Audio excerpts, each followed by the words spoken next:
Hello and welcome to the C programming language course. This is part 1. In this tutorial, we will learn how the C programming language works, the basic C structure, and what do we need to start learning C programming. So first, I will be using the Visual Studio Code text editor, which you can download from the internet. So just search in Google Visual Studio Code and you will download this text editor. If you don't want this or you don't have it, you can use another text editor of your choice, but I really recommend you this one because it makes life easier and it's a good one. So first, what is C? So C is a kind of old programming language, but it's pretty important. In order for us to start working with C, we need to have a C compiler, which will translate the C code we write into an executable that the machine can understand.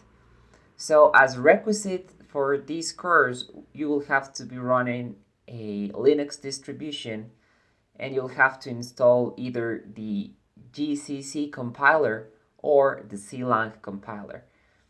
If you are on a Debian-based distribution like Debian or Ubuntu, you can install the compiler in the following way. You can open a terminal. So Visual Studio has a terminal included which can be opened by pressing Control and the key that is just below the escape key. So you click that and the terminal opens, and you press that key combination again and the terminal will be closed. So inside the terminal right here, if you are on a apt-based distribution like Debian or Ubuntu, so I really recommend you installing either Debian or Ubuntu, but if you're kind of more experienced, you maybe can do the same with another distribution. So what you have to do here is type the following. You will have to type sudo apt install clang, okay? I recommend you CLang, but you can also install GCC. So GCC, whatever you want, okay? So you will press an enter and complete the installation process, okay? I won't do that because I have already installed my CLang compiler. And here in the terminal, if you type CLang and press enter, it will say CLang error, no input files, which tells us that CLang is installed, right? Okay, so once you have installed CLang or GCC and Visual Studio Code, what we will do is we will start actually coding, okay? So right here in Visual Studio Code, we will create a new folder or open a new folder. To open a new folder, we will click on the File menu right here, and then we will go to Open Folder. And there in Open Folder, you will create a new folder. In this case, I'm calling this folder C1. Okay, and you will press in OK, and your folder will be opened, right? So I have done that already, and here is my C1 folder, which is empty. The next thing we have to do is to create our first source code file. So here we click on this new file button, and for the name we will call it c1.c, okay, which means the tutorial number 1 of C. And the C files end with the .c extension, okay? So the file has been created right here, and we're ready to type our C program. Okay, the basic structure of a C program is pretty simple actually. So if we want to create a hello world program, we will do the following. We will start by typing $sign or hashtag, and then we will type include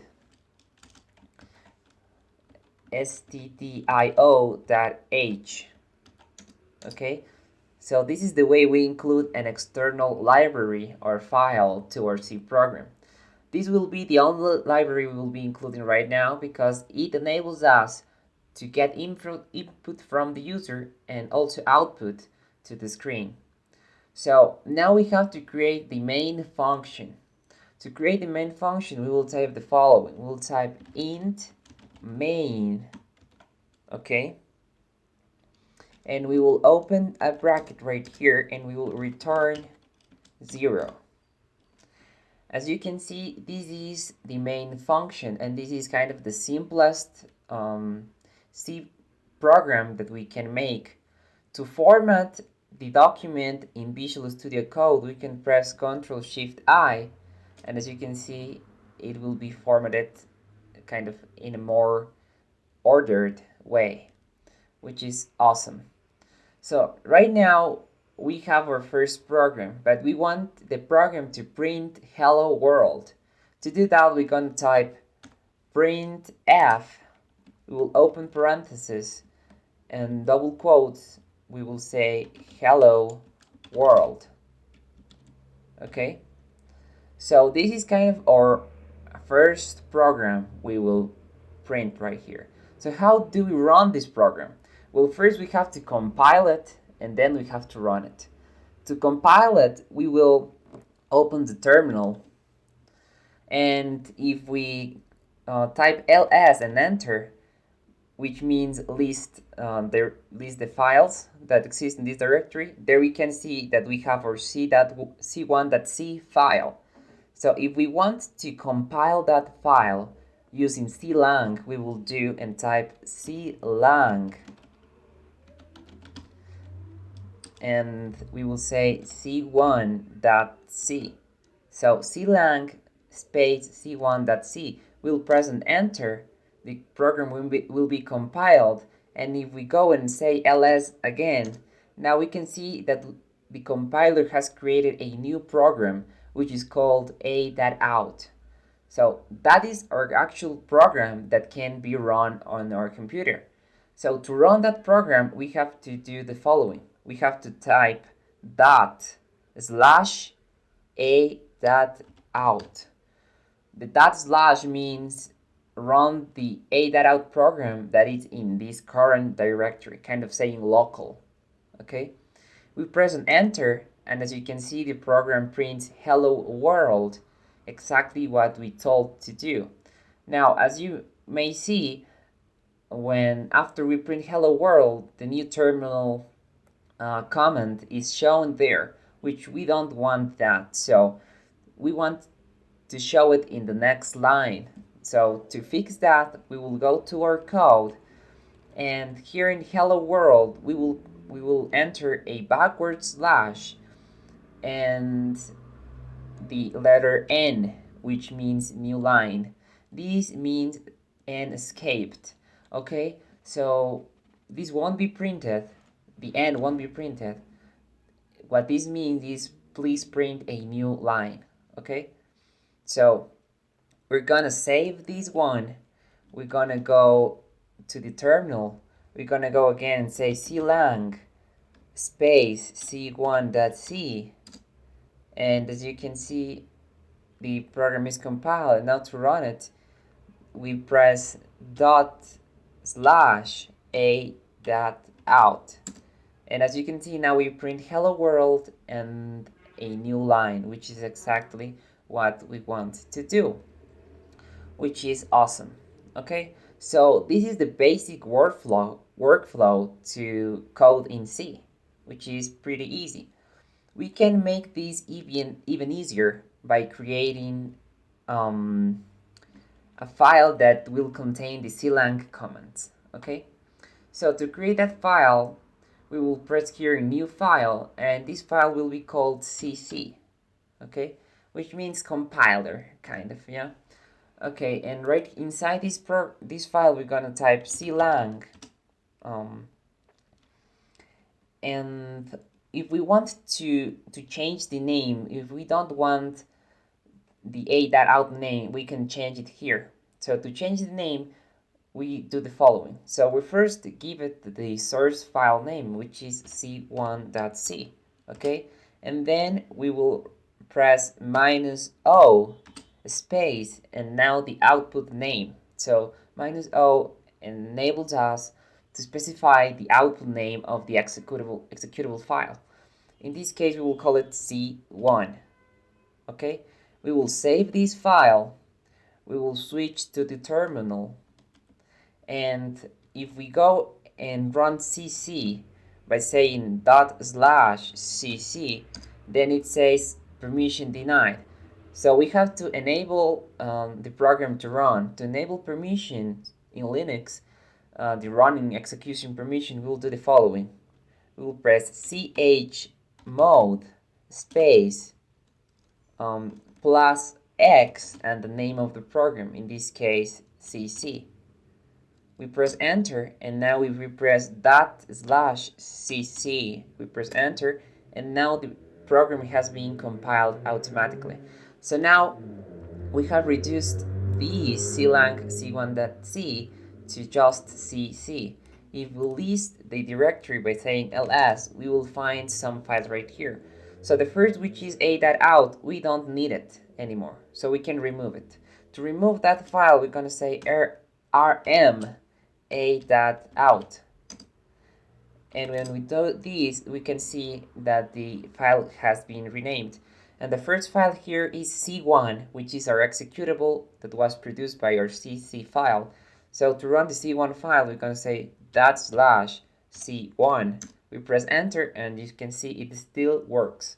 So hello world. Now, to make this a bit easier, this IDE comes with an auto-saving feature. To enable that auto-saving feature, we will go to File and click here in Autosave. So you won't have to be saving the file every time you modify it, okay? So I have always that enabled because it's very useful and very handy to have.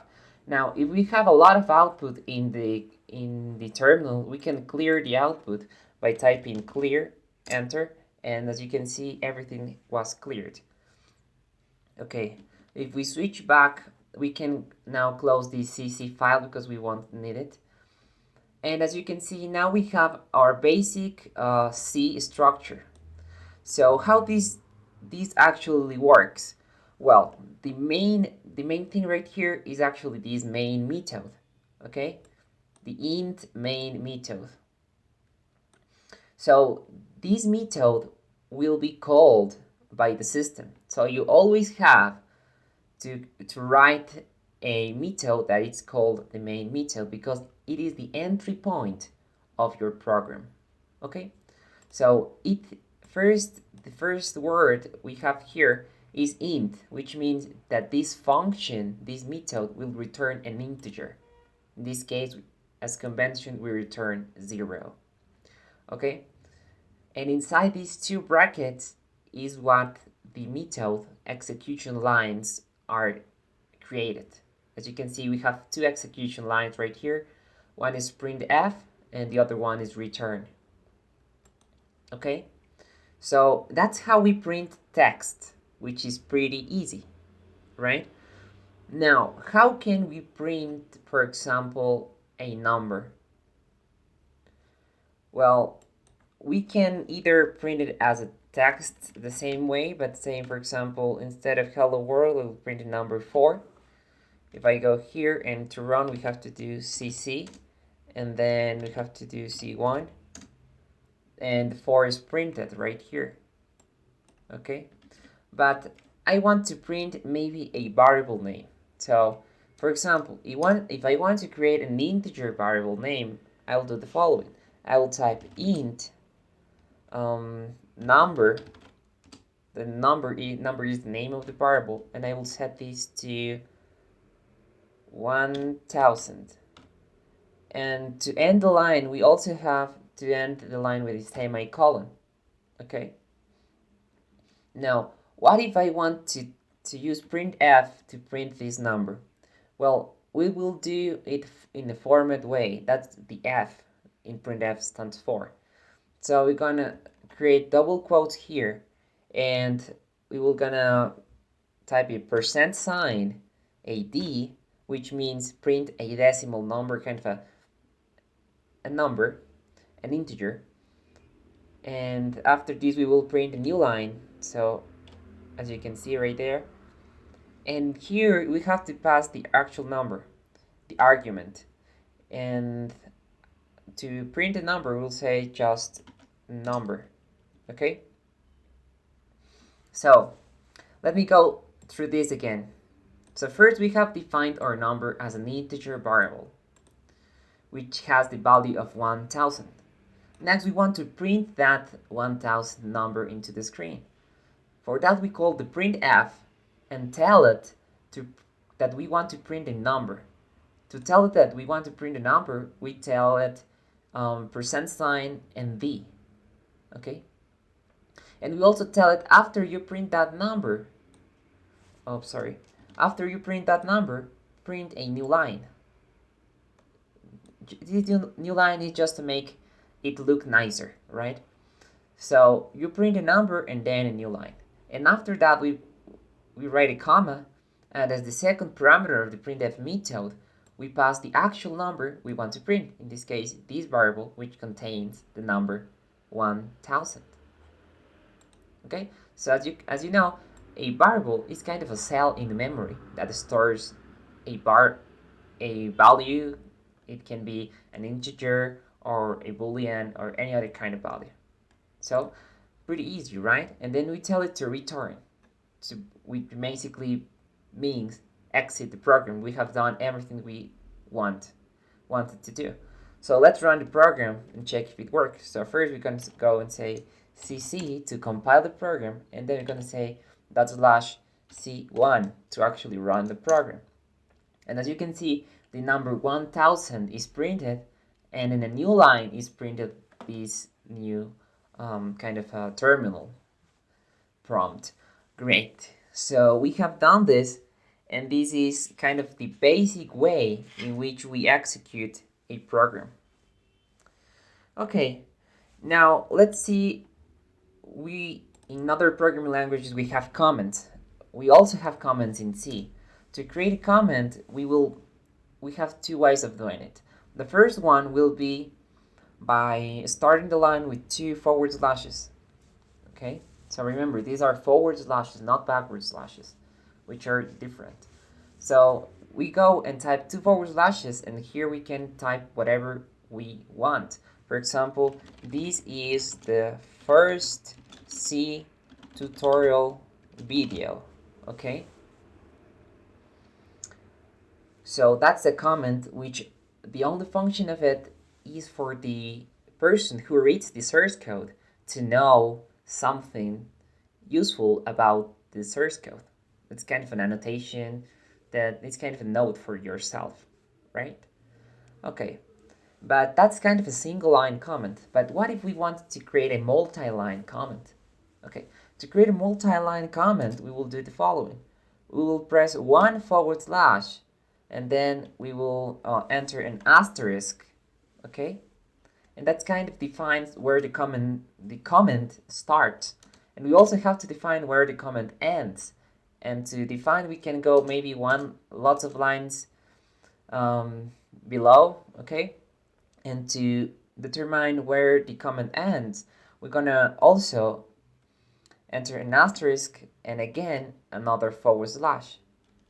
And between these two symbols we have entered, we can write whatever we want. So for example, hello, I am a comment. Hello, I am a multi-line comment. And we can keep typing as long as we want, whatever the case may be, right? Okay, so this is a single line. The first one was a single line comment, and this is a multi-line comment, okay, which is useful in some cases. Okay, awesome. So that was how comments work, right?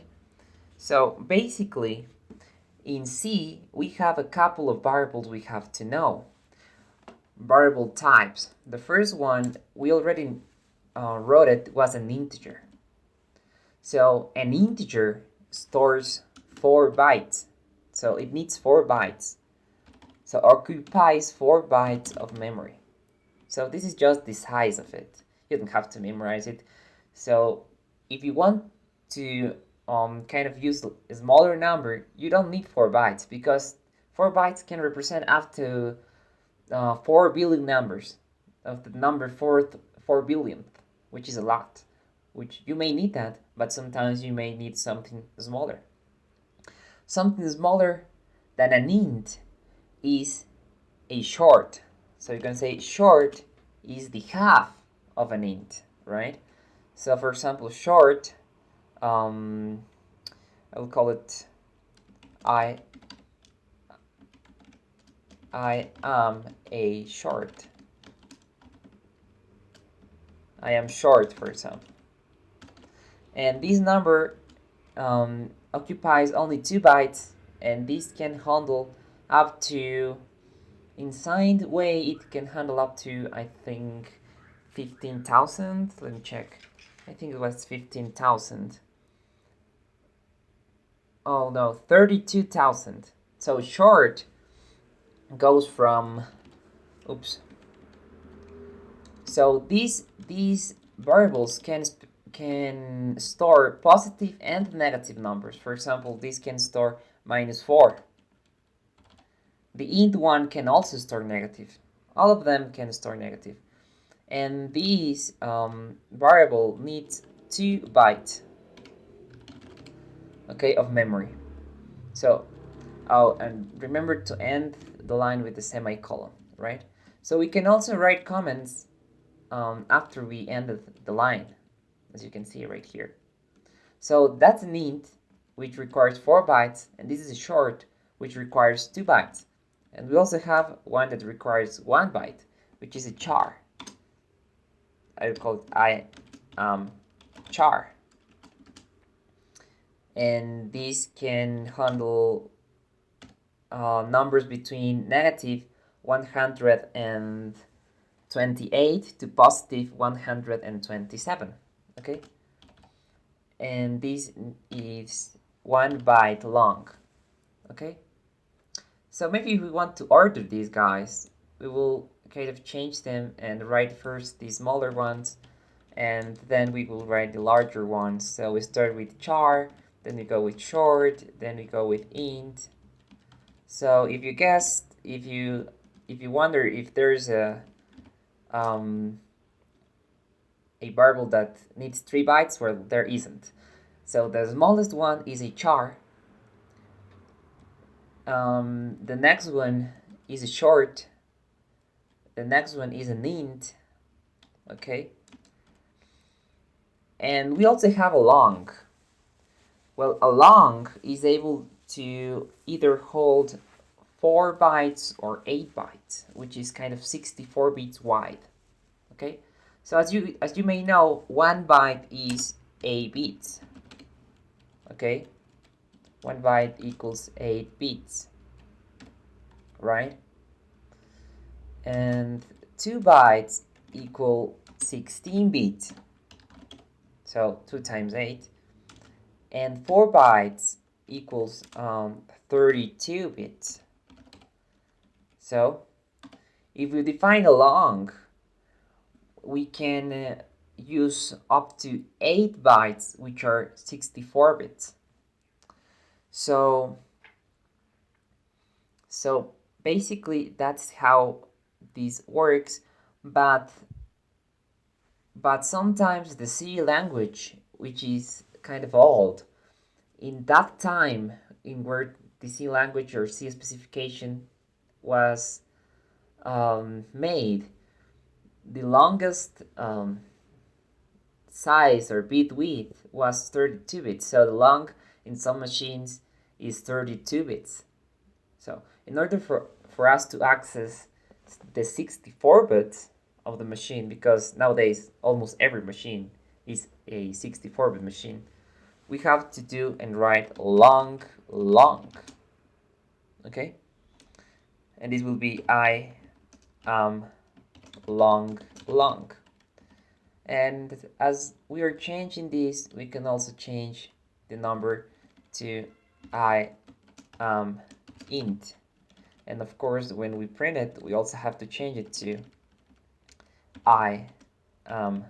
int. Okay? So Great. And here in the I am long, we can set this to a very long number, really, because it can store really, really long numbers. So let me move these a bit to the left, to the right, actually. Okay, for us to visualize it better. So we start with 1 byte. So a char is 1 byte.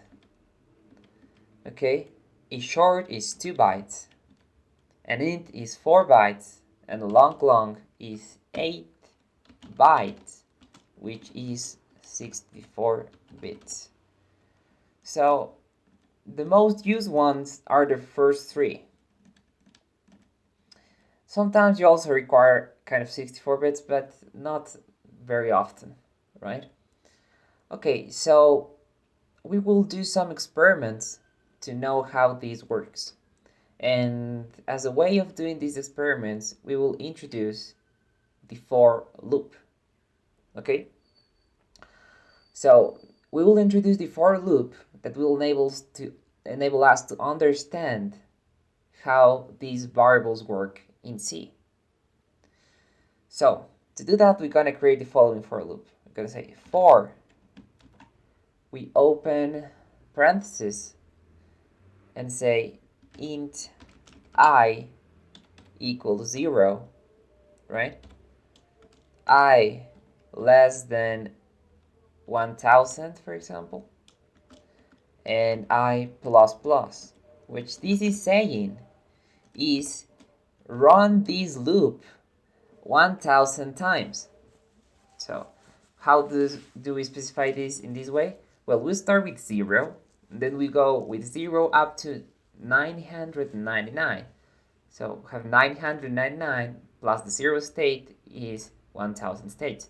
And we will be incrementing this variable, the I variable. This means I++ means increment variable until it is less than 1000. Okay? And inside these, we will print the state of a character. So what we will do will be the following. We'll say print f, we open parentheses, we open double quote, we type %d, \n to print a new line. And what we will print here, we will first starting to understand the char or the cart variable. So we're going to print I am char. Okay? And this means this will print 1000 times the character value. But we don't want to do that. But the problem here is that the character value, well, first we will initialize it to 0. But the problem with the character is that it's just 1 byte long, so it cannot contain 1000 digits. The highest number it can contain is 127. So it goes from minus 128 to 127, including 0, of course. So I will initialize this to 0, and I will print the character, and after every time I print it, I will increase the IAMCHAR variable. To increase the IAMCHAR variable, we do the same we did with the I variable. So we're going to say, after we print f, we're going to say IAMCHAR, and we'll press plus. We'll also say plus plus. We increase the value of IAMCHAR by 1. This is what plus plus means. Okay? So now let's compile this and check how this works. So you're going to say cc to compile, and that's /c1. And as you can see, we have lots of numbers that the program has printed. And if we go to the beginning of the program right here, we can see that it starts printing with 0, which was the number we initialized the program to. Then it goes up and goes up and up and up and up until we reach 127, which is the maximum value. But what happened here? Since it cannot store more values, it carries the 1 to make it a negative number.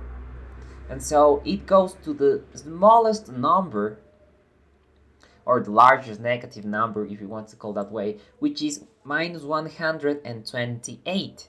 And it goes from there down again, adding 1 until it goes to 0 again, and again it goes to 127, and then it goes again to minus 128.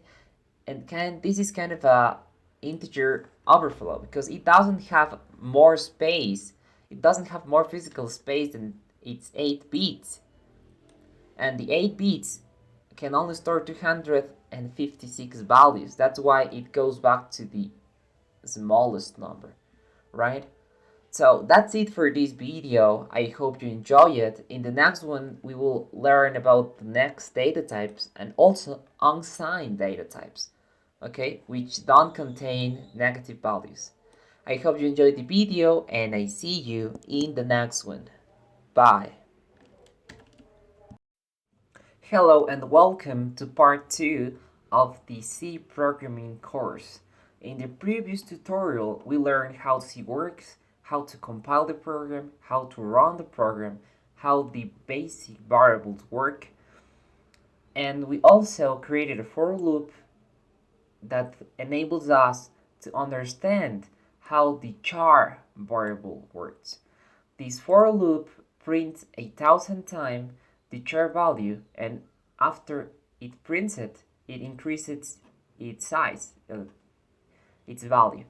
So as we remember, we run the program in the previous tutorial, and this was the output, which started with 0, which was the default state of the variable, and then it went up to 127 right here, because this is the maximum value that this char variable can hold.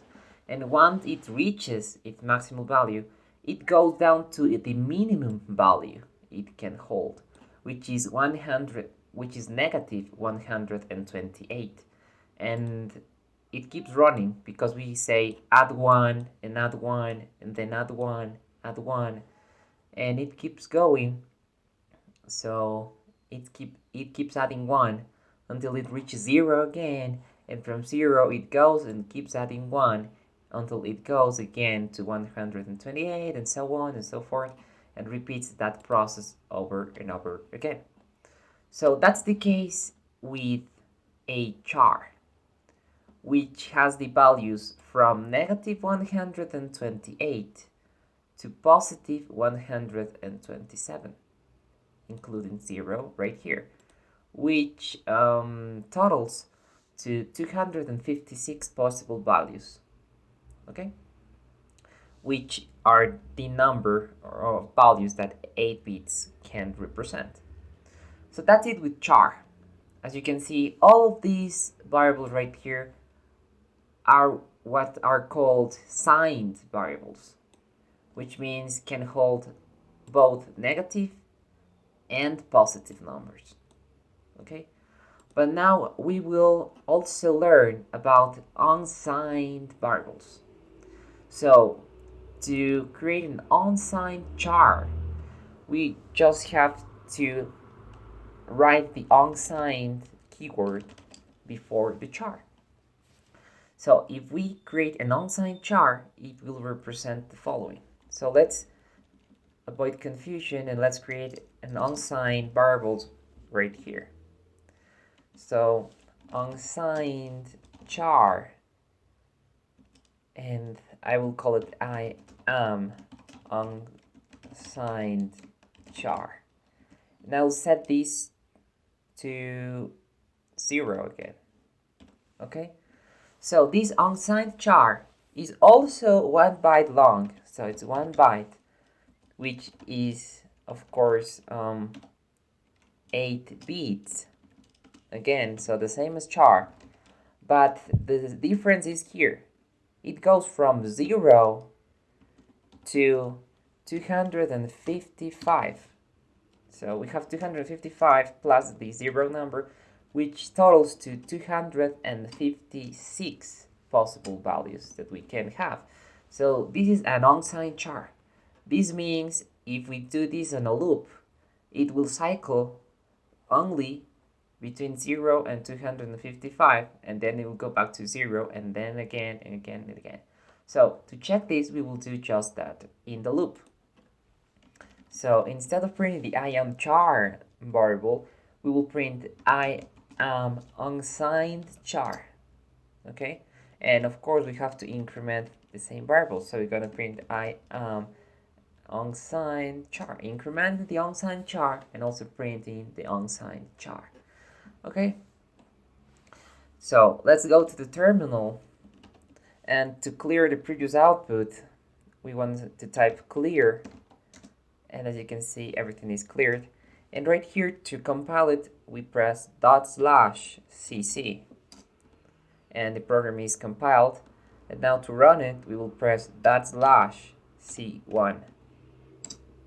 Okay, and the program has run right here. So if we go back to the first line of output of this C1 program, we can find that it starts with 0, which was the default number, okay? And it goes up and up and up and up, but as you can see, as you may notice, it goes past 127. It goes up to 255, as I told you, okay? Which is the maximum value of an unsigned char. So as you notice, this variable doesn't contain negative numbers, so only positive numbers, and of course 0. And okay, it reaches the highest value it can possibly store, which is 255, and then it goes back to 0, 1, and it goes again to 255, as you can see, and again from 0 to 255 again, and so on. So that's the difference between a char or char and an unsigned char. Okay, so a character can be used to store numbers, but it can also be used to store characters, single characters. Okay, to store a single character, what we will do is the following. So if we don't want to run a piece of code at any given time, we can just comment it. So to comment, for example, these lines right here, all the for loop lines, I will select them and then I'll press Ctrl// and the Visual Studio Code editor automatically puts $/ at the beginning of each line. And if we want to uncomment this, we can also go again and press Ctrl/ again, and it's uncommented and commented and commented. Okay, great. So I want to comment them, of course, because I don't want to be running them right now, because I want to illustrate how can we store a character like a letter on a char. To do that, I will say I am char, which is the first variable we define, and I will change its value. So I will set its value to a character. Now, to set the value to a character, what I have to do is define the single character between single quotes. So I create 2 single quotes, and maybe I will press the character E. Okay, so that variable now stores the uppercase letter E. Now, how can I print that letter? So there's a different process of printing it. So we'll still use the printf function, but in this case, we instead of writing %d, we will write %c, which means a character. So, which tells the compiler, please treat this as a letter and not as a number. Okay? So, if I print this, then I print a new line, then a comma outside the double quotes, of course, and here I write I am char. We end the line with a semicolon. Okay? And now I will run the program. So compile and run it. So clear, in order for you to visualize, /cc, /c1, and as you can see, the E character is printed. Now, some of you may say, what will happen if instead of telling it to print a character, I still tell it to print a number? Okay, so the IAMChar variable will still contain the E letter, but everything in the computer is represented as numbers. So if I tell it to print the number instead of the character, what will happen? Okay, so if I put %d instead of %c, what will happen? So let's check. So we compile the program, we run the program, and as you can see, it prints the number 69. So why? Well, that number is the ASCII value that represents the letter E. Okay? So that's how this works. So what happens if we do the opposite? So remember, this is 69. What happens if we put in this character the 69 number, and then of course if I print it as decimal, it will print 69. Okay? So let's just test it, and it prints 69. But what if I print that 69 as a character? So if I put %c, so let's check. We compile, we run, and it prints E. Because 69 is the ASCII code for E. So what happens if I go 70? The next ASCII code. Okay?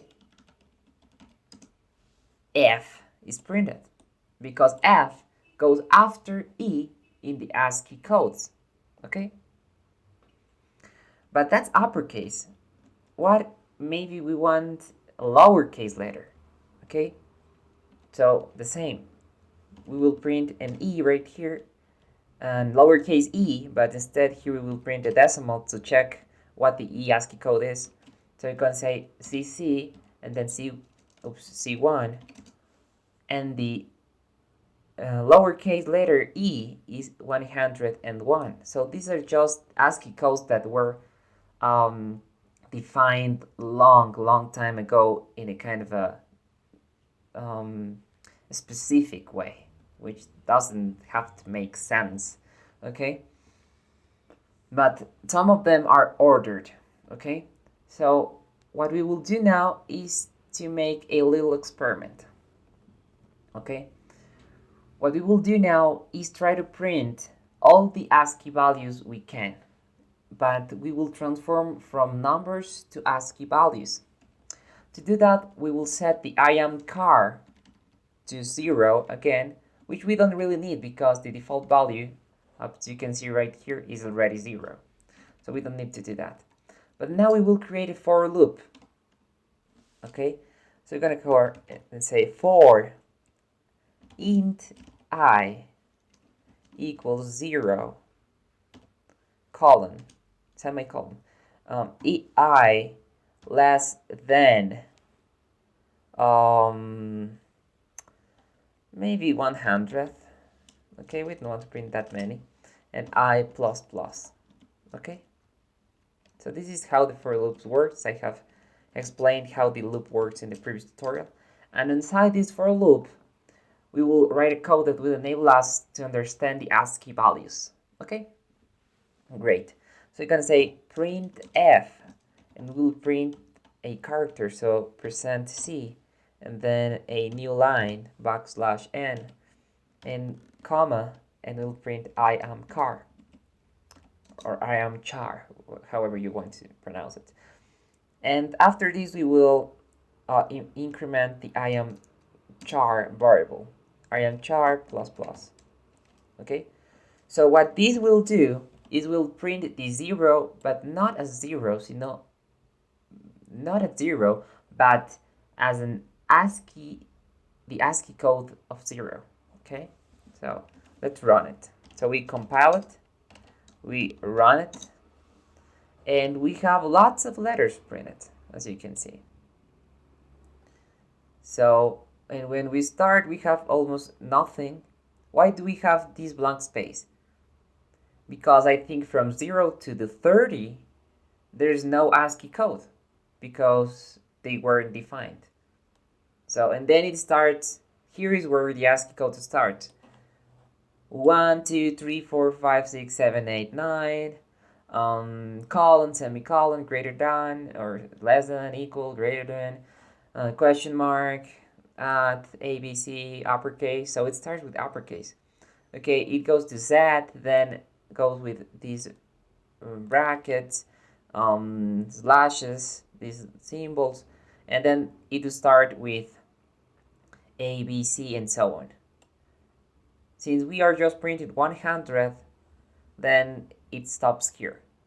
Okay, so that is how ASCII works. Okay, so pretty easy, right? So we've learned how ASCII works. We've learned also how unsigned variables work. Okay, so why we don't did the same with these other values? Well, because these are very, very long values. We can do it with short, you know, to showcase how short works. But these other two are very, very long ones that it will make the computer print lots of millions of numbers, actually billions of numbers, okay, which are not worth it for now or for us right now. So, but we have to know that for every of these, we have its unsigned counterpart. So we have here I am unsigned char. So I think we can delete these guys right here because we won't need them for now. So we also have unsigned short. I am unsigned short. Okay, have unsigned int.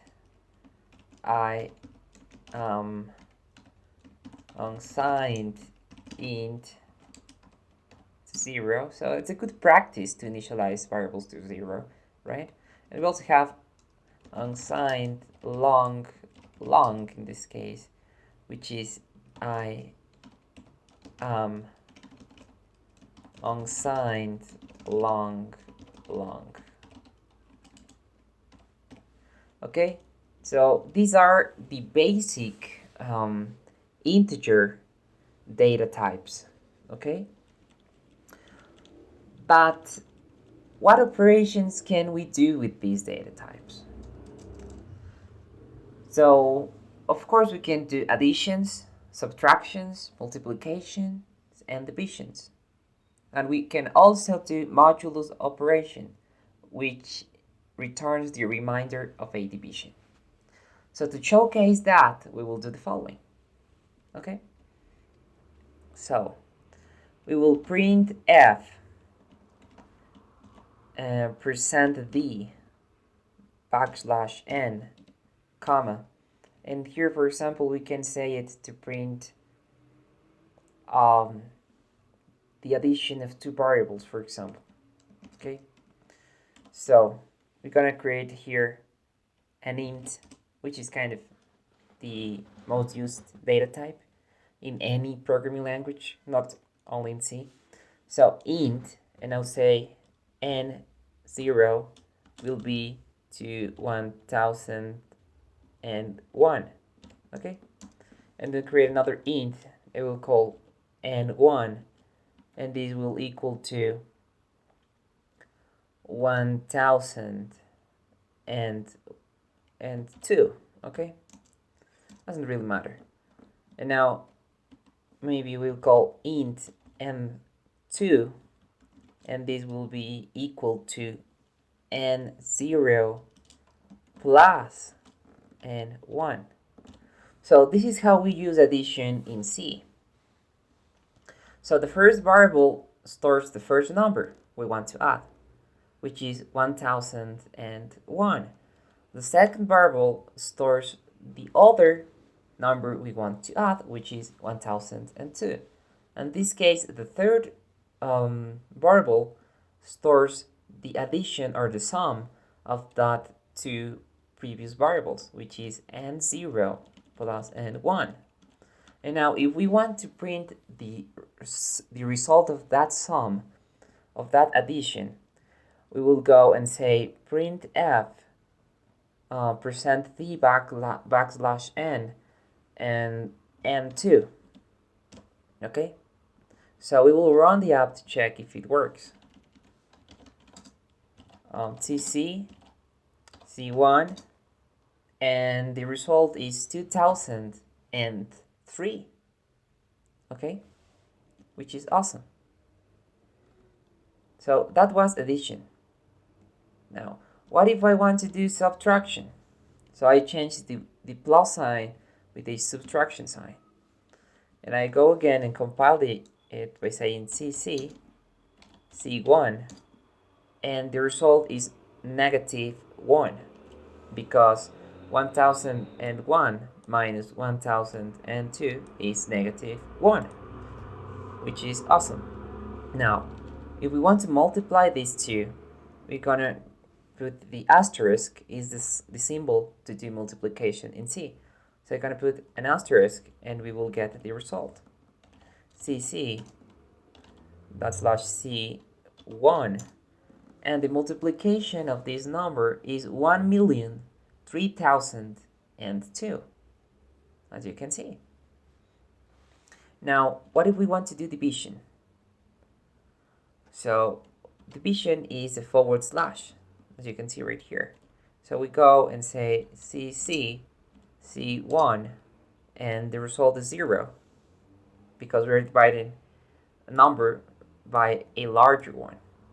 Okay, so if we divide, for example, 1000, and we will divide it by 4. Okay, so we will check how division works in a more descriptive way.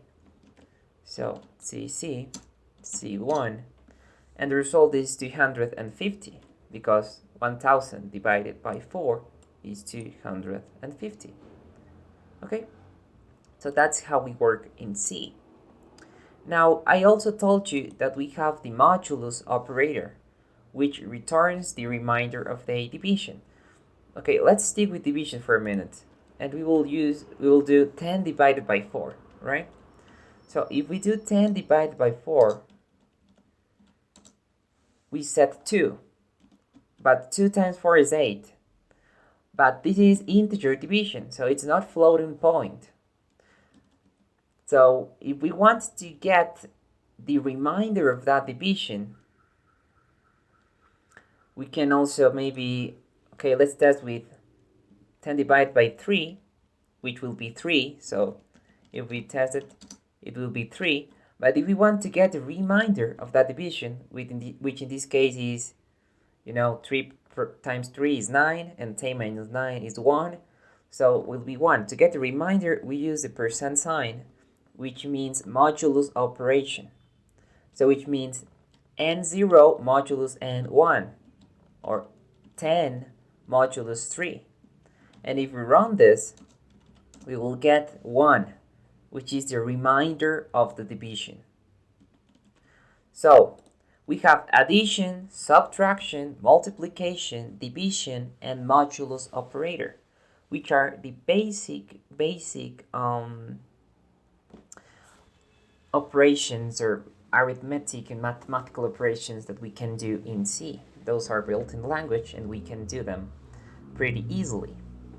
So that's it for integers. But now, what if I want to get the exact result of a division? So if I divide 10 divided by 3, I want to get 3.3333 and so on. How do I get it? How do I use that? Well, to do and get that, we will have to use floating point variables. Okay, so let's create a comment right here, and I will type floating point variables. What are floating point variables? Were variables that enables us to use floating point and decimal operations. Okay, the first most common floating point variable is called just float. So the same as a char, as a short, as an int, as a long, but in this case it is called float. And float, I will call it float. I will set it to 0, okay? But since it's a floating point variable, I can maybe set it to 0.5 if we want. But sometimes the convention is to end it with an f, so I can set it to 0.5 f. So this variable needs 4 bytes to be stored. So 4 bytes. Okay? So let's try to print a float. Okay? So how can we print a floating point number? Okay, so let's go and say printf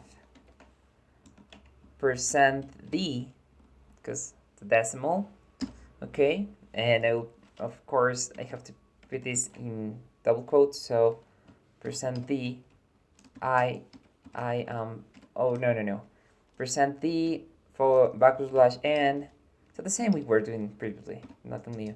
I am float, and let's see how it prints out. So compile it, and here we have a warning which says, warning, format specifies tab integer but the argument has float. Okay, so we have to specify it as a float. So even here it gives you the new thing. So this is how the compiler tells you that something is wrong in your program. So to fix it, we'll go back, and instead of a d, we will put an f to say, well, this is a float. Okay, awesome. So we go and compile it again, and now, as you can see, no warnings appeared whatsoever. So if we run the .c1 program, we have our floating point value right here, which is 0.5, and we have 6 decimal points right here. So the precision of a floating point variable is exactly 6 decimal points. We don't have more when we don't have less than that. So that is how a floating point variable works. This means that now we can actually perform the operation we wanted. So we're going to say that I am float will be equal to n0, which is 10 up here, okay, divided by n1, so 10 divided by 3, as you can see, and we will print that value. So now if we go and compile this and print it, we can see that we have 3 right here, but why does it print 3 even though 10 divided by 3 is not 3, is 3.3? So why it doesn't print the correct number? Well, because it doesn't know, so this operation doesn't know that it will be stored in a float.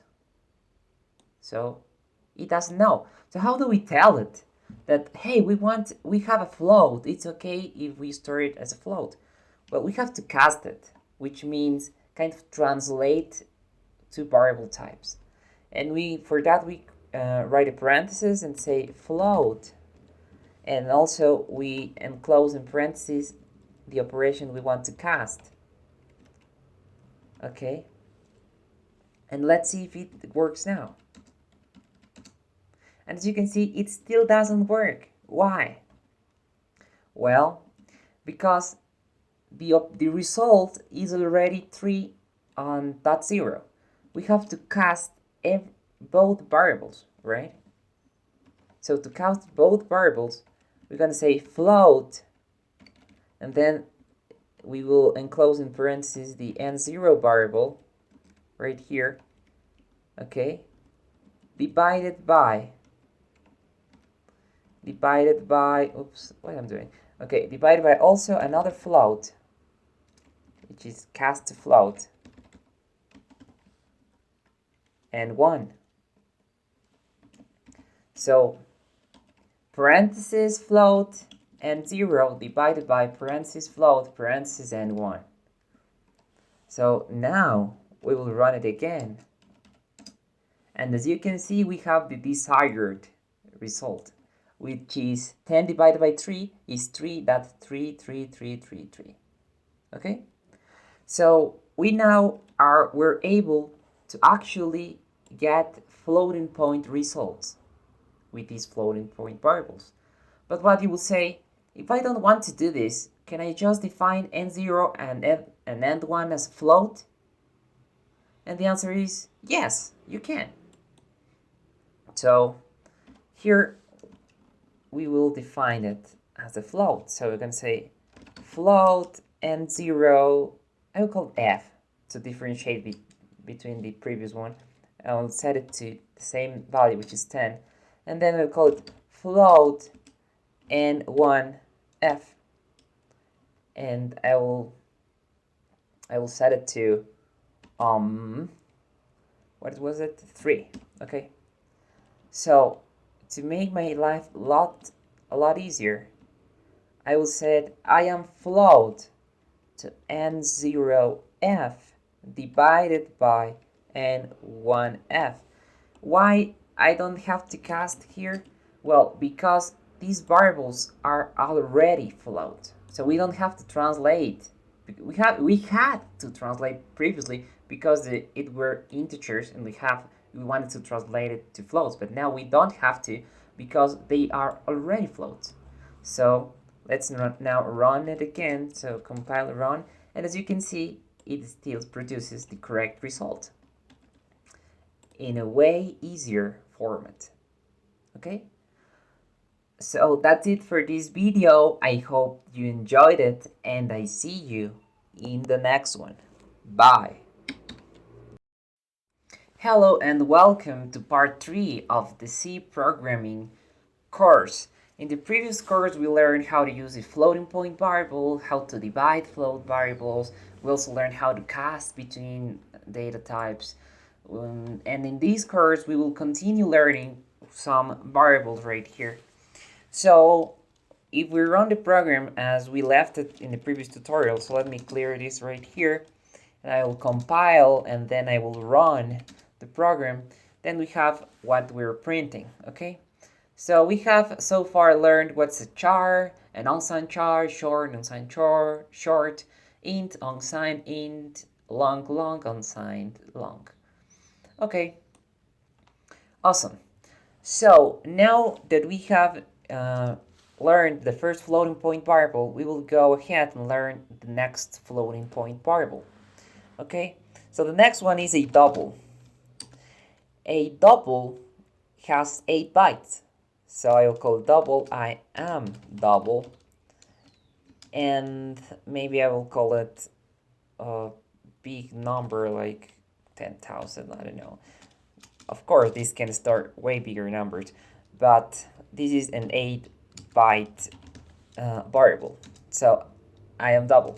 And we also have long double, which I will call I am long double. And this is 12, for example. And this is a 16-byte long variable. Sum.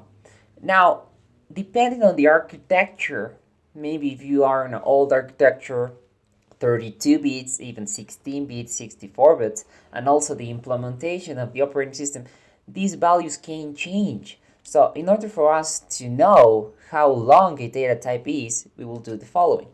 So we will print f %lu, which is long unsigned, and then we'll print a new line, and here we will do size of, which is a function of the C language that enables us to get the size of variable in this case. So we're gonna say size of char. So,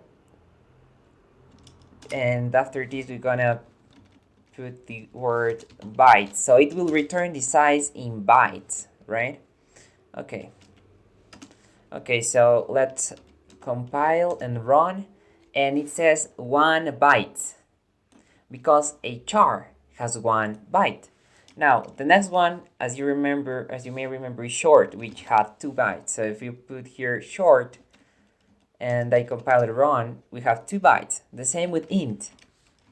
So int, it is 4 bytes, okay? The same with long. Long is 8 bytes, okay? And now let's do it with float. With float we have 4 bytes. With double we have 8 bytes. And with long double we have 16 bytes. So this is how we check how long is our data types. So great. Now we know how to define variables, how to specify floating point, integer variables, how to create comments, how to do for loops. And now what we will do will be how can we define a number in a different notation, okay? So if I say integer number, so if I say integer number and I set it to 4, and if I print that number, which we have already done this several times, so %d, %d, then a new line, and then a number actually, okay? And when we print the number, as you may expect, 4 will be printed. Now, sometimes we have different notations, like the hexadecimal notation. So what's the hexadecimal notation? Well, apart from the decimal, we have hexadecimal, which has 16 possible values. In decimal, we have 10 possible values. So right here, let me write it for you. So decimal is 0, 1, 2, 3, 4, 5, 6, 7, 8, 9. 10 possible values. And hexadecimal, we have 16 possible values. We have the first 10 values we have in decimal plus the first 5 letters of the alphabet, 5 or 6, so 6 actually. So 6 letters, so A, B, C, D, E, F. So if 9 is 9, then A is 10, B is 11, C is 12, D is 13, E is 14, and F is 15. So how can we define? If we want to define a number in hexadecimal notation, we precede it with the 0x prefix, lowercase x, okay? So 0x prefix. And for example, if I put 0x A, which can be uppercase, lowercase, doesn't really matter. But if I put 0xa, this means I'm defining the number 10. Okay, so if I go ahead and compile and print the number, as you can see, the number 10 is printed on the screen. So this is how we define in hexadecimal. Of course, we can define like A, B, C, D, E, F, which will be kind of large number. Okay, so this is the number, which is 59,375. Okay, so that's the number. So that is hexadecimal. But now, what if we want to define something in binary, which is the most basic form? Okay, so in binary, we have only 2 values, which are 0 and 1. No more, no less, just 2. Okay? So first we have in decimal 10, hexadecimal 16, and in binary only 2. As you may know, computers work in binary. So if I want to define the most basic data type, which is an unsigned char, which is a byte, it's a plain byte. How I do it is we do 0b, okay, and then we define the actual individual bits of a byte. So a byte has 8 bits. So if I want to write the number 0, or if I want to write the number 1, for example, I will start by typing seven zeros and 1 at the end. Okay, so let me check if I have 8 digits right here. So yeah, I have 8 digits. So if I print the number, I will have the number 1. And if I want the number 2, as you may know, I have to do the following, end in 1 0, which means 2 in binary. Okay, so that's 2. And 1 1 is 3. So it's 3, and so on, so on, and so on. And of course, if I put 8 ones, what we have here is the number 255, which is the largest number that can fit in an unsigned char or in a byte. So if I print this, I'll get 255. So now we also know how to print decimal variables, hexadecimal variables, and binary variables. Actually, definitions of variables. So what else do we have to learn? Well, I can now change the content of the number. So that was 255. But if I want to decrease the number by one digit, 1 by 1, how do I do it? Well, the first way I can do it, it will be number equals number minus 1, okay? Which means assigned to number the current value of number, but minus 1. So if we run this, we have 254. So number was 255 minus 1, 254. But this is kind of large to write, and there's a more efficient way. If we want to decrease the number, we can also do minus equals 1, which is exactly the same. What this means is subtract 1 from number and store it on number. So let's run to check if we have the same result. And yes, we have the same result. And lastly, the last way we can decrease it by 1 is number minus minus. Okay? If we run again, you can see we have still 254, which is great. Okay, now this notation minus equals 1 is the one we will be learning a bit more about this, because this doesn't only work with 1, it can be maybe 5.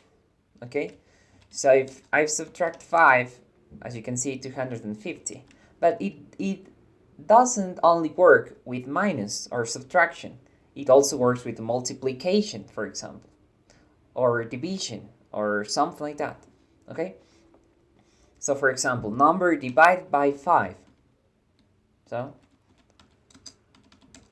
51, as you can see.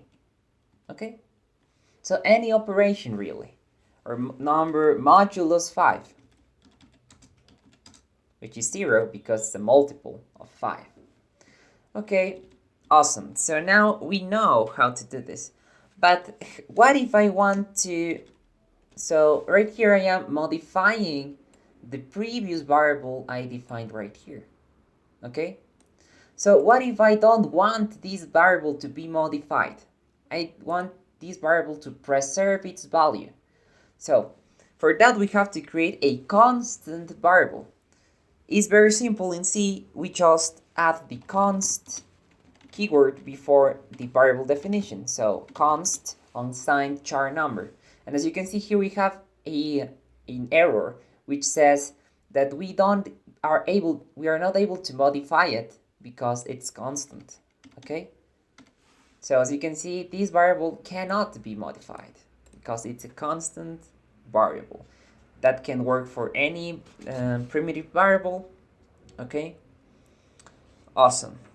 Okay, so now what else can we do in C apart from constant? Well, apart from constant, what we can do is C is pretty low level, enables us to control it a lot. So for those who know a bit of computer architecture, you may know that the CPU has registers, okay?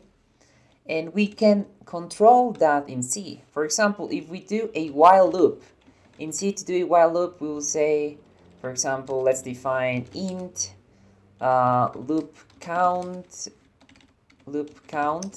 equals 0, okay? And we will say while loop count is less than 100, we'll open this and say loop count plus plus. So what we're doing here is that we are using this variable loop count to count the times that the while loop is repeated, okay? But now sometimes we want to optimize the code a little bit more. We want to use the register of the CPU. So instead of loading this from a kind of a the way the architecture works doesn't always use the most efficient registers, in this case for a loop. So a loop, you want to run it very, very fast, right? Because it is often repeated lots of times, hundreds, thousands, or even hundreds of thousands of times. So the C programming language allows us to tell the CPU that use this variable in a register. For that we'll say register int loop count. But this, however, doesn't guarantee that it will be used in the register. Why? Well, because of the implementation of the system. So maybe the company that made your CPU, your operating system, etc., etc., etc., has a different implementation. For example, let's say on brand A computer, they will enable you to do this. But on brand B, they maybe won't, or sometimes it will. So it is not guaranteed, okay? So this was just a quick note, but it's not a really useful feature. At least know if you're just learning, okay? So that is the register storage class, which means store this variable in a register. Now, we also have the static storage class. How does the static storage class works? Okay, let's do an example right here. We will create a for loop. So to create a for loop, we will write the following. So let me delete all of these to learn how static variables work. So this is important topic, so please take attention. So a static variable, when it's defined in a local scope, like right here, it will keep its value between function calls. For example, if I call a method, just an example right here.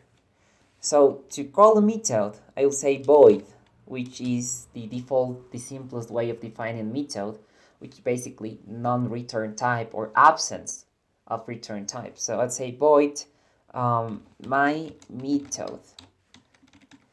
Since C is a structured programming language, I will define my method before the main method, okay? And what my method will do, will define an integer n equals 0, okay? And here we will print f %d new line, and we will print n. And from the main method, we will call my method. We will call it. To call it, we end it with 2 parentheses. This means that these will run right here, okay? So if I run this right now, as you may hope, I will get the number 0, okay, which is totally normal. Now, what happens if I will call this method inside the while in the for loop again? So you can say for int I equals 0, I less than 10, and I plus plus. So this means I will call the method 10 times. So please move this inside the for loop brackets. Oops, what it did just here, let me check. Okay, so this method will be called 10 times. So if we call 10 times the method, it will print 10 times 0. In this case, we don't have to, so this method can be called from here or whatever else. Okay, but now what I want to do is after I print this, so I'll go to the method, I want to increment n. So I'll say n plus plus. If I run this again, as you may expect, oops, let me see what's going on.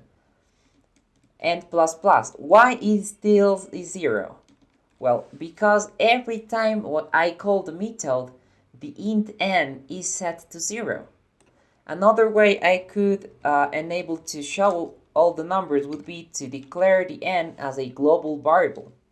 Okay, so outside the method, right here.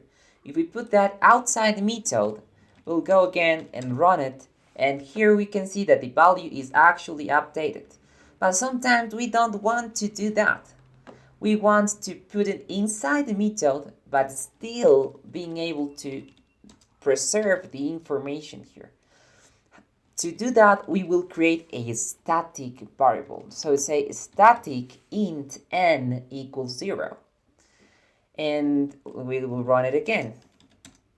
And as you can see, it preserved the values of the variable.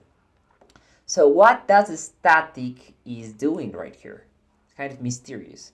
So what a static is doing is telling the compiler to only initialize this variable once.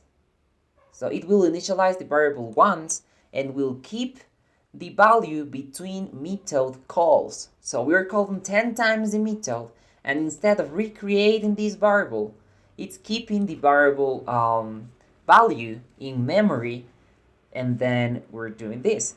Okay? So the making local variables, which is right here. If you make a local variable static, what it enables you to do is to maintain their values between function calls, okay? But what if I make a global variable static? Does it even make sense to do it? Well, in C, to do that, if we do that, we won't notice a change. So right here, as in for our code, it's the same being static and non-being static if it's global. But there is a difference right here, which means that if the global variable is declared static, then the variable is accessible only inside this file. So when you create a project, you may have tens or even hundreds of source files. But if you don't want to share a variable between those files, you use the static keyword, and then this variable will be accessed only from this file, which is the c1.c file.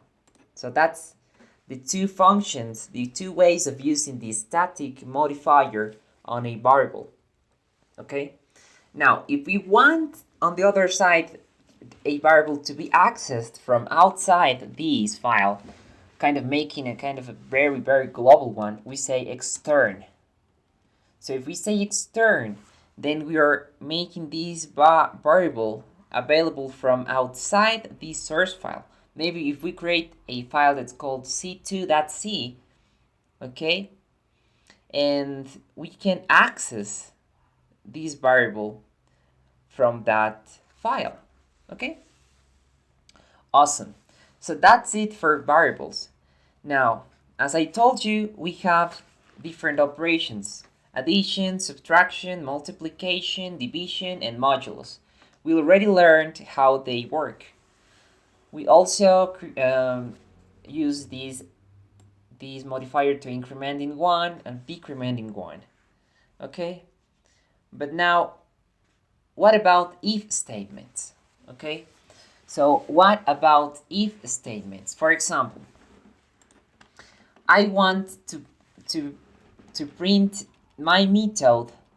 So I want to print this only if a certain condition is met. Okay, so I will put this printf statement inside this printf inside the if statement. So I want to execute this printf only if a certain condition is met. For example, which condition it could be? For example, I will want to print only when n is equal to 3. Okay, so if I compile and run again, so extern variable, I forgot to delete the extern. Okay, so we go cc and c1, and I have 3, and only print the 3 one. So it still is running all of this, but it's not printing it. It's only printing the 3 when it's in state 3. Now, for example, to check if a number is equal, we use two equal signs. If n is equal 3, or if n is the same as 3. Okay? So now, what if I want to print in every case, but not when it's 3? So I would say if n is different than 3. For that, we use an exclamation mark and then an equal sign. So it will print on every case, but not in 3. So we compile, we run. As you can see, we have 0, 1, 2, 4. So we're not printing in 3. We're printing in every other case, but not in 3. Okay? So what else can we do here? What if we want to print the even numbers or the odd numbers? Okay? So if n modulus 2 equals 0. So what this means? So if n divided by 2 returns 0 as a reminder, this means this is an even number. Okay? So we will print only if the number is even. As you can see, we print 0, 2, 4, 6, 8. Okay? But now, if it's different than 0, it will be an odd number.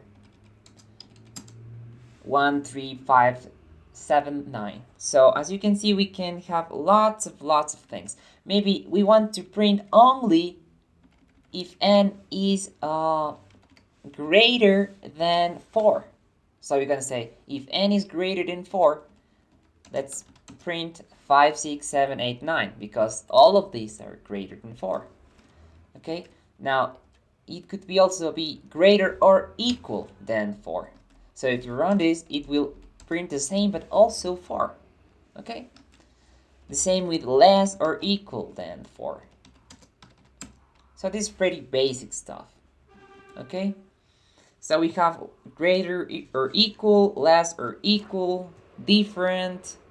Okay, pretty simple.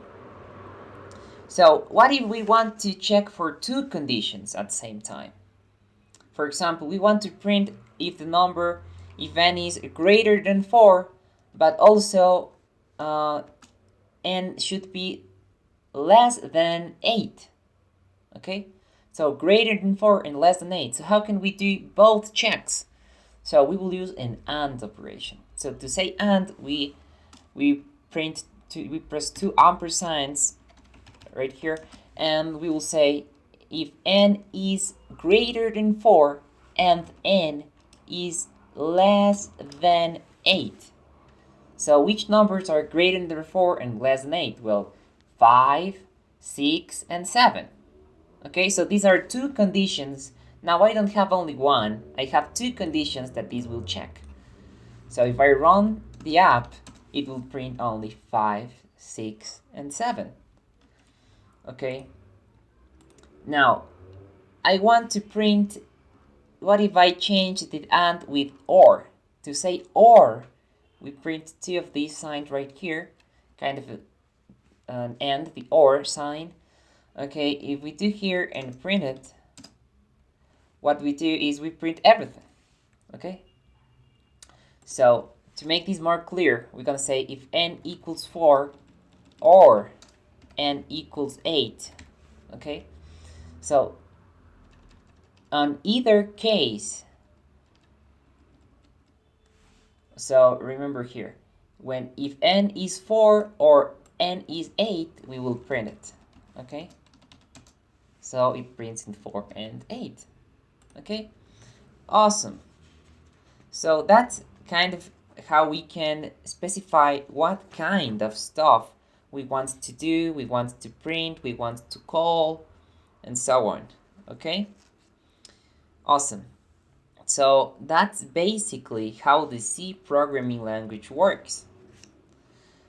Now, we also have a different way of looking at this kind of stuff. So this can be used in an if, but we also have an else statement. So if we say else, I can print something else. So if it's not 8 or 4, I could print, for example, it is not 8 or 4. Also a new line right here. And if I run this, so for the first one, which is 0, it says it's not 8 or 4, it's not 8 or 4, it's not 8 or 4, it's not 8 or 4. When it arrives on 4, it prints the 4. And it goes to 5, it's not 8 or 4, 6, it's not 8 or 4, 7, it's not 8 or 4, and 8, it's 8. So, and 9, it's not 8 or 4. So we have that. Okay? Then we can do also else if. So we can do another if in an else. So if it's not 8 and 4, but maybe it is 5, for example. If n equals 5, we will say here it is 5. Okay? And if it's not 8 or 4 or 5, so we create another statement right here. We're going to say print f, and we're going to say we want to print it is not 8 or 4 or 5. It is not. Okay? So let's see how it is works. Let's compile it and run it. And you can see it's not A45, it's not A45, it's not A45, it's not A45, then it's 4, then it's 5, then it's not A45. So this is how if and else statement works. So this is pretty useful to do logic and control flow operations. Okay, so we know new methods and control flow. So that's it for this tutorial. I hope you enjoy it, and I see you in the next one. Bye. Hello and welcome to this new C programming tutorial. This is part 4 on how to program in C. In the previous tutorial, we learned how to call simple method. We learned how to use some new floating point variables, and we learned how to use if and else statement to do control flow operations. So, what else is to be learned in C? Well, C is a kind of elegant and simple language, but still very, very powerful. Okay? So, in C, we can also pass parameters to methods. Okay? So, how do we pass parameters to a method? Pretty simple. Okay. Imagine I want to create a method that adds 2 numbers. Okay? So, for simplistic reasons, let me delete all of these. Let me delete these 2. Okay. And I want to create a method that will add 2 numbers. Okay. So to do that, I will say void, or maybe int in this case. So if I say int, this means this will return an integer. Don't forget to return 0 on the main method. Okay.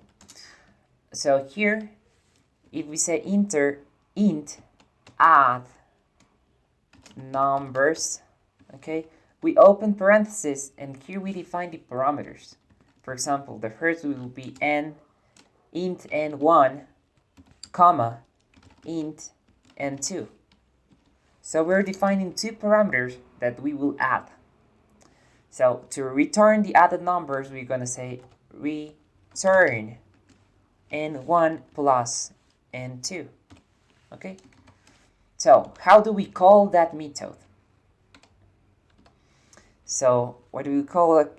Here we're going to say create an int variable, and we will say sum. For example, int sum will be to add two numbers. The first number will be 10 and the second number will be 15, for example. So we are calling the add method, and when we call the add method, we have to provide these two parameters. The two of them are numbers. So what the call method will do is we'll get the 10 and add with 15, and we'll send that result back. So return means send that result back as an integer. Okay? And I'm storing this integer in sum. So let's print the value of sum by saying printf the sum is, okay, and I will say sum. Okay, so let's compile and run. So we have something right here. Oh, it's not add, it's add numbers. Sorry, the method name is not add, it's add numbers. Okay, so we will run it again. So we have here, oops, I forgot to tell this is an integer. So %d new line, oops. So %b and new line. So now it should work. Okay, we compile it, we run it, and as you can see, it says the sum is 25. So I can change these numbers pretty easily right here. For example, 100, and I run it again, and the sum is 115, which is way easier. So the sum is kind of a easy to do thing. But what if I want to get the average of two numbers?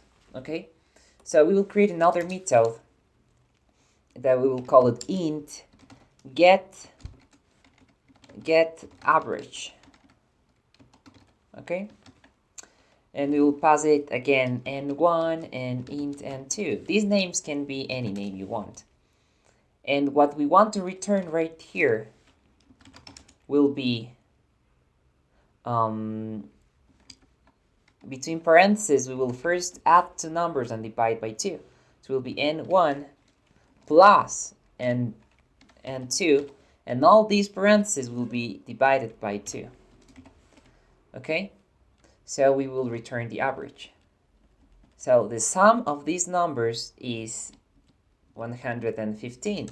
And we want to print also the average. So we're going to say the average is, okay, and we will print %d, a new line, and we will print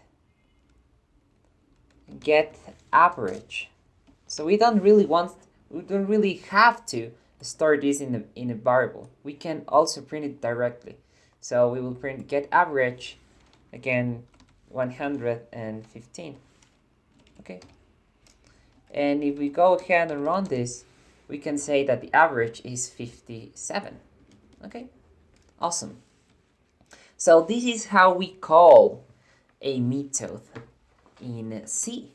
We are passing parameters, and the method is somehow using those parameters to check what the user wants. Okay. So what if we want to do something even more exciting, like checking if a number is prime? So to check if a number is prime, we want to return only yes or no, like is prime or not. We don't want to return a specific number. So we don't have Boolean exactly in C, but to use Boolean, we define it as a char or char. So go ahead and say char is prime, and we will pass an integer, for example, n, okay? And this will return either 1 if it is prime or 0 if it is not prime. Okay, so what is a prime number? Well, a prime number is a number that can only be divisible by itself. Okay? You may know this, you may not know this, but for example, the number 5 is prime because it can only be divisible by 5. Number 6 is not prime because it can be divisible by 2, by 3, and by 6. You know, the 6 is not divisible. So we want to know if a number is prime. To check if a number is prime, we will have to create a for loop. So you're going to say for int I equals 1. Okay, I less than n, I plus plus. We open this, and what we're saying here, not very efficient, but what we're saying here is that we will initialize the first number to 1. Why we don't initialize it to 0? Because we cannot divide by 0. And actually dividing by 1 is not worth it, so we can initialize it to 2. Okay? And then we will increase the number while I is less than n. So for example, it will say if, how to check if a number is prime? Well, if it's divisible by the number. In other words, if it has no remainder, right? So you're going to say if n modulus I equals 0, we will return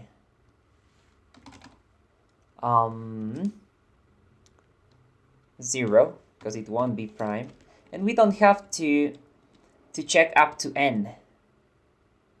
We can also check to n divided by 2 to make this even faster. Okay? So if n modulus I returns 0, then it is not prime, so we return 0. And if the for loop ends without returning 0, it means the number is actually prime. So we will return 1. Okay, pretty elegant for me. This looks pretty elegant, this method. Okay, now we will check if a number is prime or not. So you're gonna say print f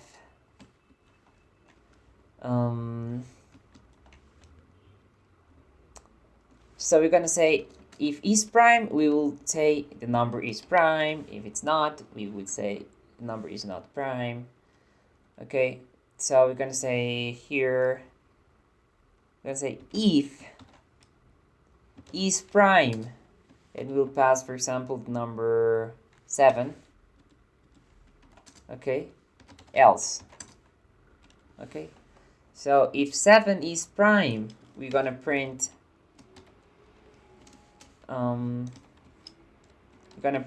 it is prime. Okay, and if it's not prime, we're gonna print f. Oh, let me print a new line here. So always print a new line to make it look nicer. Okay, so printf, it won't be prime, so it is not prime. Okay, now if I run this program, I'll say that it is prime. So the 7 is prime. But what if I put 9? It will say it is not prime because, well, 9, it's not prime. So maybe I want to know if the number 1000 is prime. And it's not prime. And what about 1001? It is not prime. What about 101? It is prime. Okay? So this is how we pass a parameter to a method. We are passing the number 101 as parameter. We can hard code it, but we can also pass it as a variable. Like for example, int number to be checked, and it will say 101. And instead of passing 101, I will pass number to be checked. We can pass one parameter, two, or more, okay? Okay, so that's how we use parameters passing in C. Okay, we also know how to make if and else statements that enables us to do control flow of the logic of our program. Okay, which is great. So we learned we have learned the while loop, we have learned the for loop, which are also very, very useful on its own. Okay? So what else can we do in C? Well, we can do lots of stuff in C. There is the go-to statement, but it's not really encouraged to do. What the go-to statement says, well, basically is a jump instruction. For example, it's not really encouraged because it's hard to debug and hard to know. So I'm going to say, if it's not prime, I will go to loop. And the loop can maybe right here, for example. Loop. And this will go and if it's not prime, it will keep looping, keep looping, keep looping. Okay? For example, I will put a non-prime number, which 100. And as you can see, it says it's not prime, it's not prime, it's not prime, and it enters in an infinite loop. Now, if you enter in an infinite loop and you don't know how to exit, the way to exit is pressing Ctrl C, and the program will exit. Oops, clear. Okay, so that's the go-to statement. When the language was designed, it was kind of useful because it mimics an assembly language function that is called jump. But now we don't really use that very much as programmers. So now let's learn a bit about how can we call and how can we modify variables in C, but in a different way. So what's special about C is that you can use arrays. So what's an array? Well, an array is a pointer to a place in memory. So let's delete this method right here to continue with arrays. Okay, let's delete all of this. So what's an array? And how do we define an array? Well, an array is a data type that enables us to store multiple variables of the same type. For example, I want to store 10 integers in the same data structure. To do that, I would say int maybe dates. I want to install dates or ages or grades or whatever. So, and I put these kind of square brackets. And here inside this, I will specify the size of the array, for example, 100. What this is telling the compiler is I want 100 integers. Imagine defining 100 integers. You won't do that, but you can create an array of them. Okay?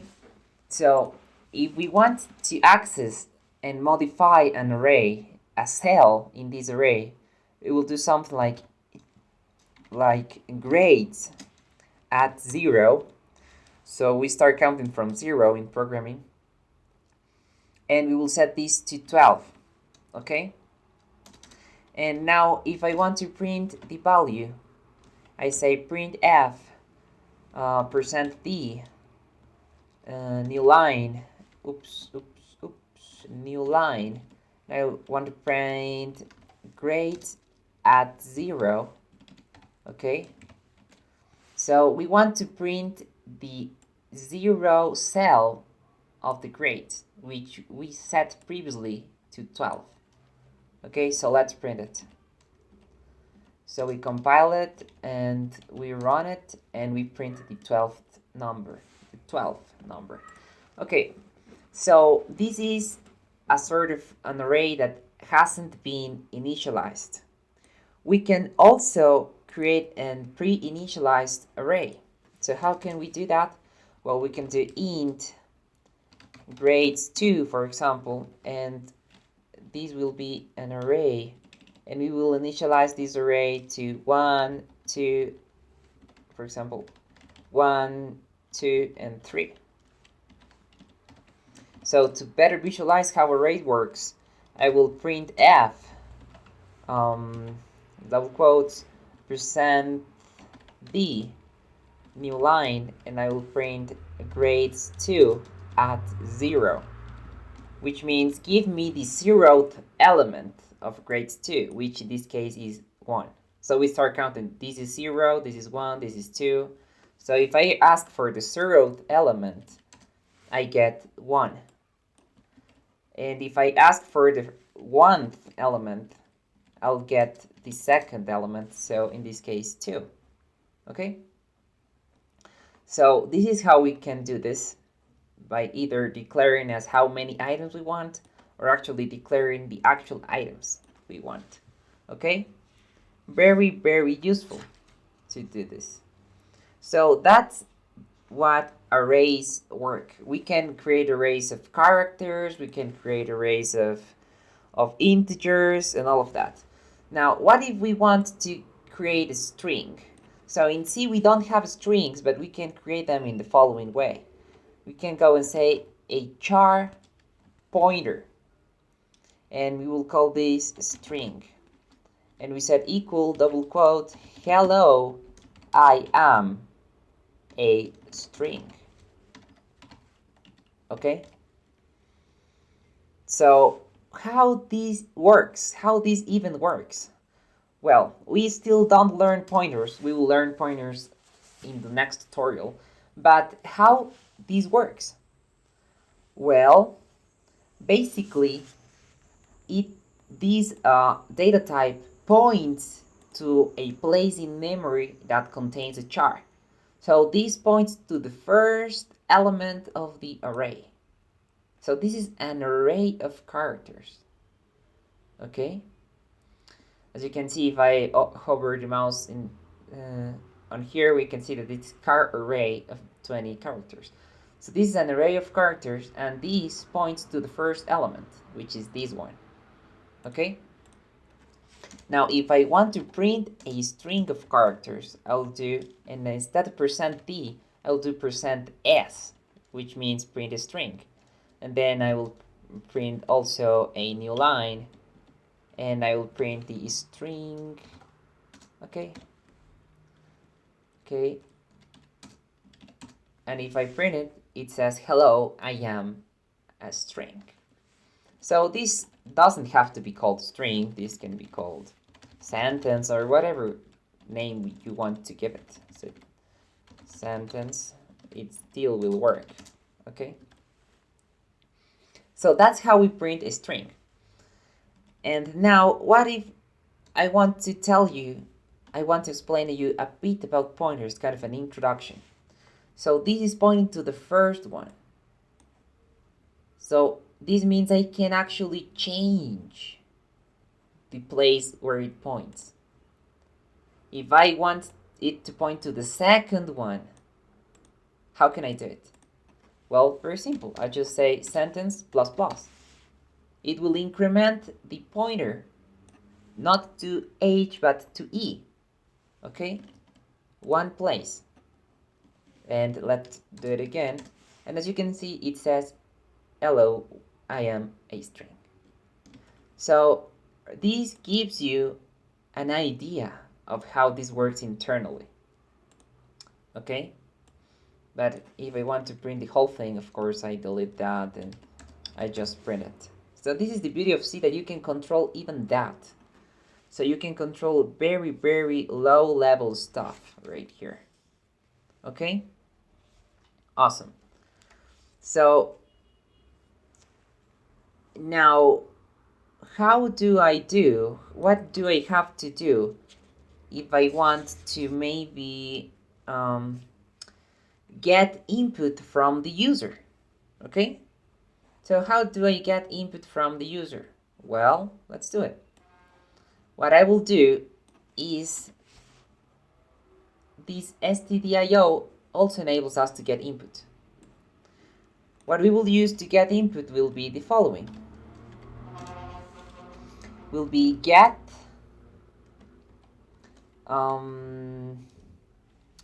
get char enables us just to get a character from the user. Okay? So for example, we're gonna say char c equals get char, and then if we want to print this, we can say printf %c new line, and we want to print the c character. If we run this, it says nothing because it's waiting for us to put a character. If I press A, for example, enter, then as you can see, it prints the A character. Okay, so that's how we get one single character. Okay, now we can also get more than one single character. For example, there is a method that's called get string. No, it's called get. I don't remember exactly. Get fs. So let me check inside this. So if you click on Control and then you go and click here in standard IO, then inside here you cannot actually see the definitions and how it works. So fgetS, so that's the one I'm searching for. So the one I'm searching for is fgetS, which means get a string. As you can see here, it asks me for some parameters. Okay? The first one being a character pointer. So I will create a character pointer, for example, say char pointer and get something. For example, or also an array, which is kind of a pointer too. So maybe sentence, and I will make these 10 characters long. Okay, so the first thing I will pass here will be sentence. The second thing I will pass will be how many characters I want. In this case, 10, for example. And the third will be from where I want it. I want it from the keyboard. So that's the standard input, the keyboard. So say std in. Okay. So after I do this, I will be printing the sentence. So print double quotes %s new line sentence. Okay. So now let's run it. And as you can see, I will say hello there. And as you can see, what happened right here, it prints H, then hello there. Why? Why it happened? Okay. So we'll say maybe it's these and right here. So let's run it again. Hello there. But it's not. It's not that. So why is this happening, you would say? And we have to learn about null terminators. So if you check how many letters this has, then hello there has 1, 2, 3, 4, 5, then the space is also 1, 6, 7, 8, 9, 10. And that's why it doesn't have enough space to print, maybe. So you can say 20, and I'll also get 20. Okay. So hello, oops, there. And still it's not working. So what's going on here? Okay, the problem here is that the last character that we have here it's being the character of the new line, because on the keyboard what we're doing is pressing hello, enter, and then we're pressing enter. When we press enter, we are pressing the new line character, okay? So we have to do it. And apart from that, we're also getting these characters, so we don't need this. This is just confusing us. So we'll delete this. And now, if we run this, we say hello there, and now it works. But there's something here we should also learn. If you remember, a sentence or a character or a string is an array of characters. So, but not just that. A string is an array of characters that end with a null terminator. So what's a null terminator? Well, we'll define it right here. So it's a character, so we'll call it null terminator. And this is defined as single quote backslash, single quote backslash 0. This is a null terminator. I will introduce you how this works. So this tells the system where a sentence ends. Okay? So if I go ahead and run the program and say hello there, it prints hello there. But what if I put the null terminator before the sentence ends? For example, I want to put it in the following size. So we can say sentence at 7 will be equal to null terminator. So what I am telling the system here? Well, I am telling to put a null to replace the character at position 7 with a null terminator, which means that the system will think the string ends on character 7, okay? So we will do that, and we will print the sentence again to check what happens. So %s sentence, and say hello there, and as you can see, it prints hello T. Why? Because the H is the 7th character. So if you say 1, 2, 3, 4, 5, 6, 7, so it's actually, you don't count like that. You count 0, 1, 2, 3, 4, 5, 6, 7. And H is 7, but we will have replaced the 7th with a null terminator. That's why it only prints up to hello T. Okay? And why it doesn't print a new line? Well, because the previous thing ends with a new line. Why? Because we pressed enter, and when we press enter, we'll also entering a new line, which is saved on the array. Okay? So keep this in mind and keep practicing and experimenting with these things. Once you can work, you feel comfortable with these, then everything else is really easy. So that's it for this video. I hope you enjoyed it, and I see you in the next one. Bye. Hello and welcome to this new C programming tutorial.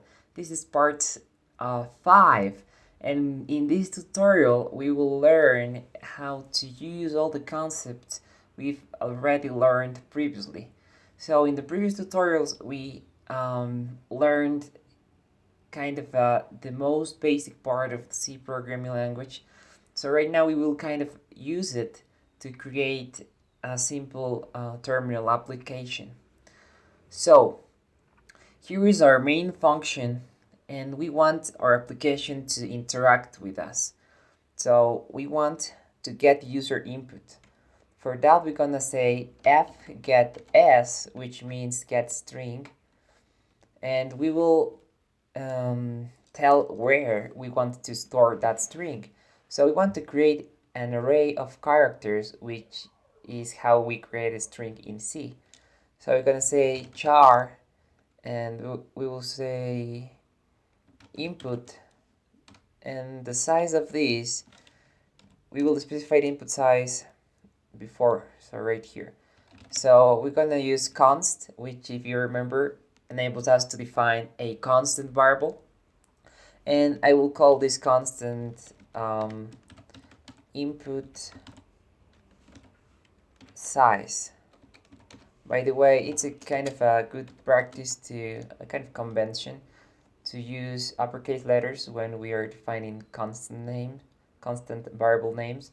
So to the input size, I will set it maybe 20. Okay. And right here, the input array would be of size input size. Okay. And so this first line is defining. So we are missing something here. So we want to use an int. Okay. So, and constant integer, which is called input size, and stores the value 20. Okay.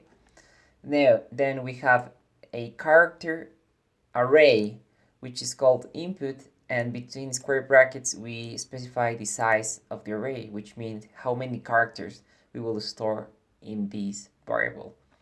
So now right here with the fgets method, we have to pass as the first parameter the place in which we want to store the user input. The place is called input, so it's just the previous variable we created. Then we have to pass the size of the input we want to get. In this case, we will get size 20, or actually input size. Okay, and now we have to specify from where we want to read the input. In this case, we want to read it from the keyboard. So the keyboard is stdin standard input. So that instruction will get whatever I type on the keyboard and will store it on the input variable. So right now I can print what I have received as input. So I'm gonna say print double quotes %s new line, comma, and I will here pass the input parameter. Okay, so now I will run this program. To run, I will press, first I have to compile /cc, and the program is compiled, and now /c1, and the program is waiting for input. So I'm gonna say hello, enter, and as you can see, hello is printed, and after that 2 new lines are printed. Why 2 new lines are printed? Well, I want to explain it to you right now. So this is of course one of those new lines, but also the input variable has another new line. The new line you enter when you press enter. So we don't really need this another new line right here because it already has one. Okay, so now we have the input. But what if we want to check if the input equals something, like a command, in order for us to run a program? Okay, so for that we will create a method that will compare kind of 2 strings, and we will do it in the following way. So we're gonna say char. We will use char to return true or false. So we're gonna say, for example, if the input is equals to exit, then it will return exit. If not, it will return, it will return true. If not, it will return false. So right here, you're gonna say char equals, and as parameters, I will pass 2 char pointers. So a pointer is an array, is a memory address that points to a place, in this case the first character of this string. Okay, so the first I will call it S0 for string 0, and I will have another one, so I will compare 2, and string pointer, char pointer, as 1. Okay, so right now we have those 2 parameters. And here what this method will do is it will check if those 2 strings are the same, and it will return true or 1. So, and if they are different, it will return false. So, as the first parameter, we will have to define a kind of a null terminator. Okay, so we can also define constants in the following way, kind of hard coding it in the actual compiled file. For that, is kind of a compiler preprocessor directive, and to define it, we're going to say number sign define, and for example, I want to call it null terminator, or line end maybe. So I call it L end. Okay, and I will set this to single quote \0. Okay, so this is how we define a kind of constant hard-coded variable, right? So that's the line end. What we will do now is here inside this equals method, we will check for the first string, which should have the last character of the string should be a null terminator. Okay, so I'm gonna say a for loop for int I equals 0. Okay, we can actually learn something interesting here. Since we're using pointers, we exactly don't really explain exactly how pointers work, but we have to do an introduction before that. Okay, so I'm gonna say while. So maybe we have to do this. So we're gonna say int p equals 0. This will be kind of an index. So if you want to change it from p to index, I would say it. So int index equals 0. So here we will say while s0 at index is different than L end. What does it mean? So what does this line mean? So first I create an index.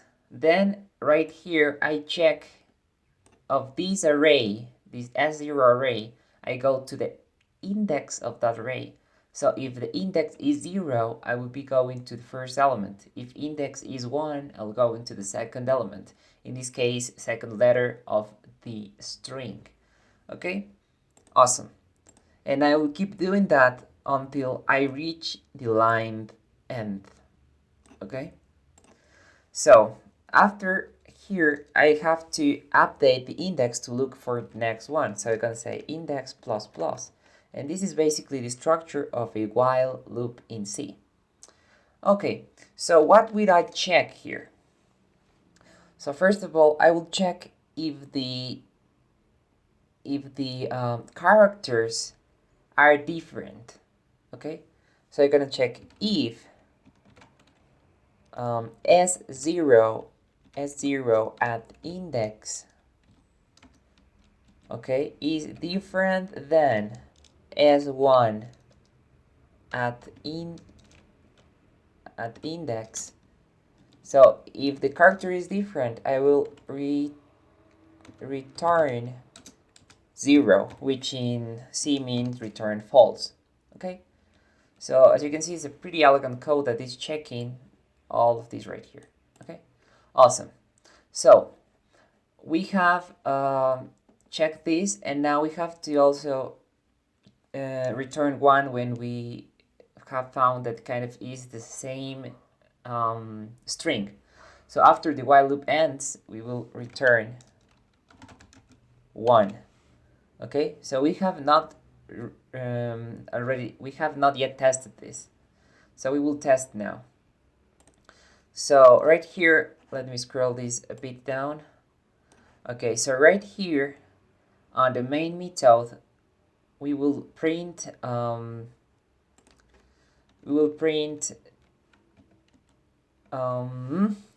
correct or something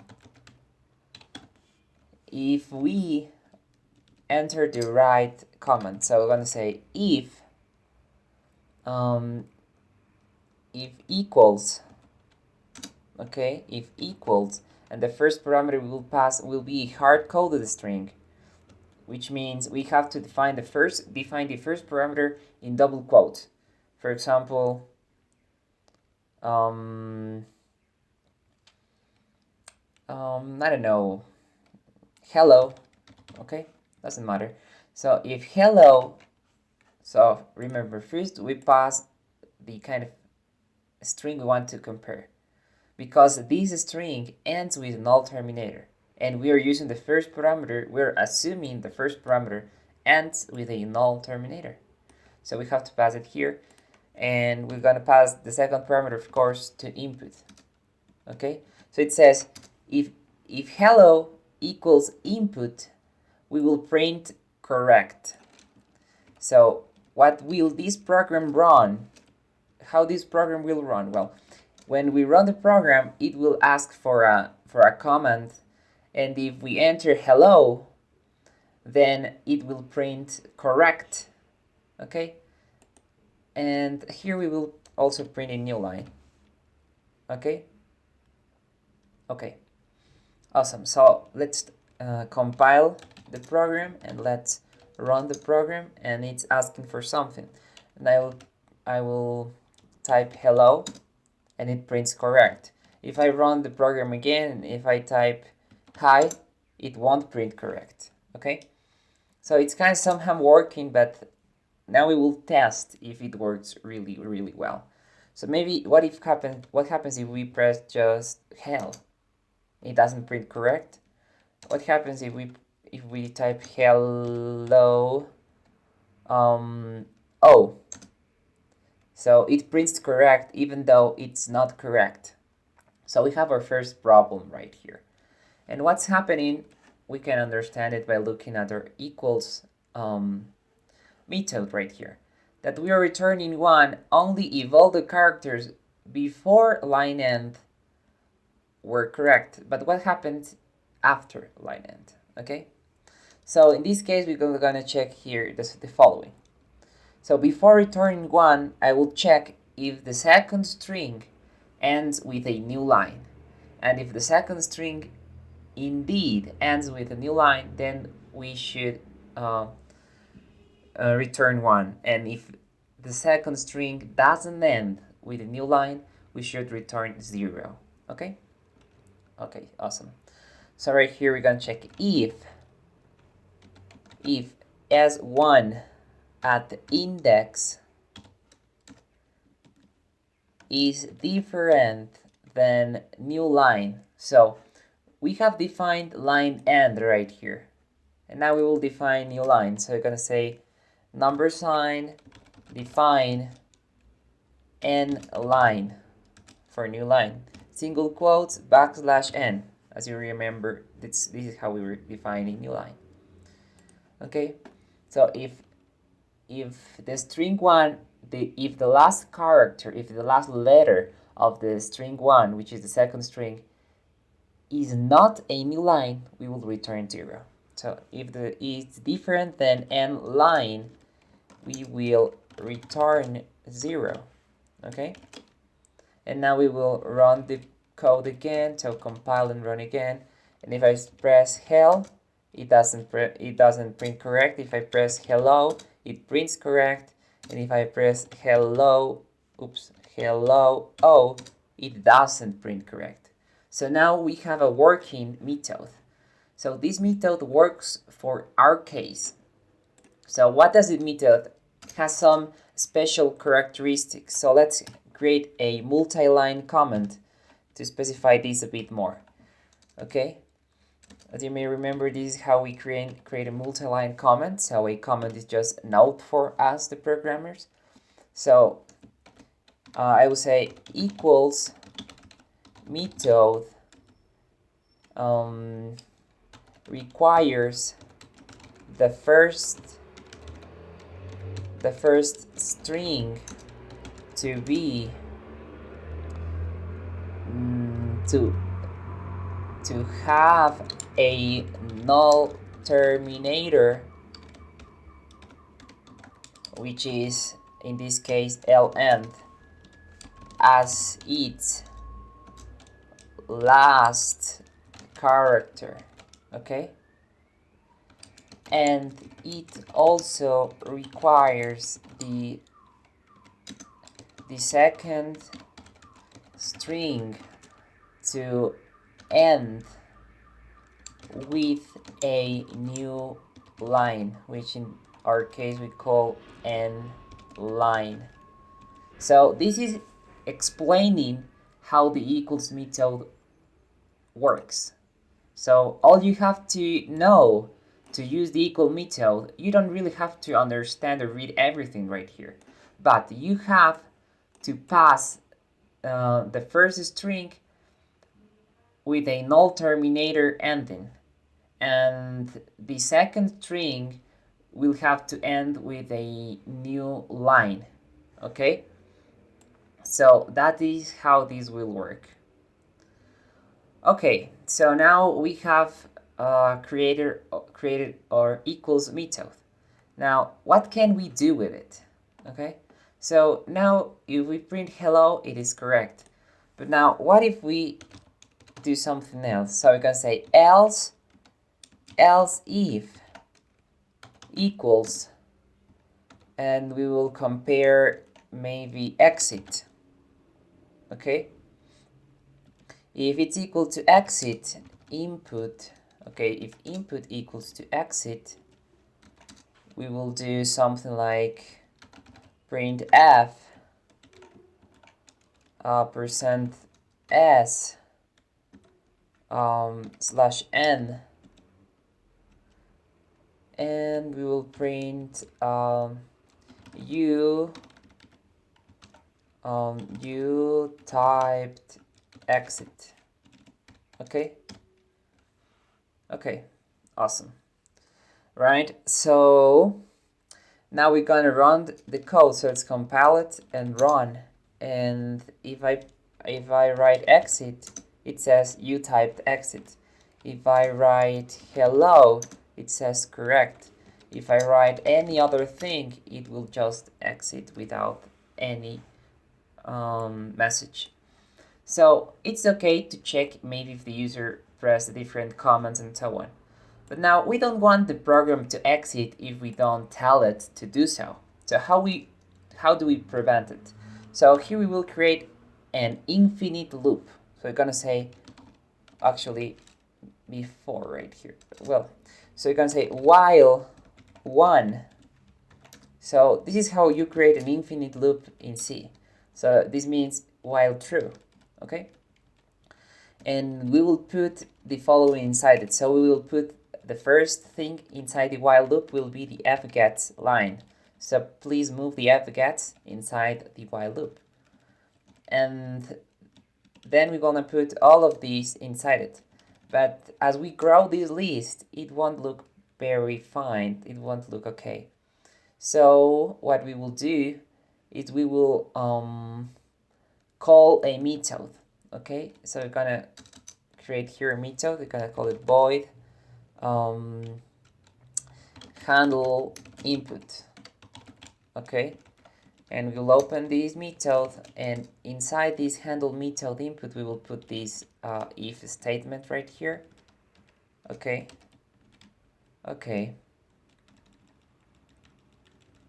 great, and I will put here. And as you can see, input is not accessible from this method. So to make it accessible, we will put these 2 lines right here as global variables. So how do we put it? Well, we'll move it outside and before the handle input method. Okay, so here we have moved the code to make it simpler to read out to a external method right here.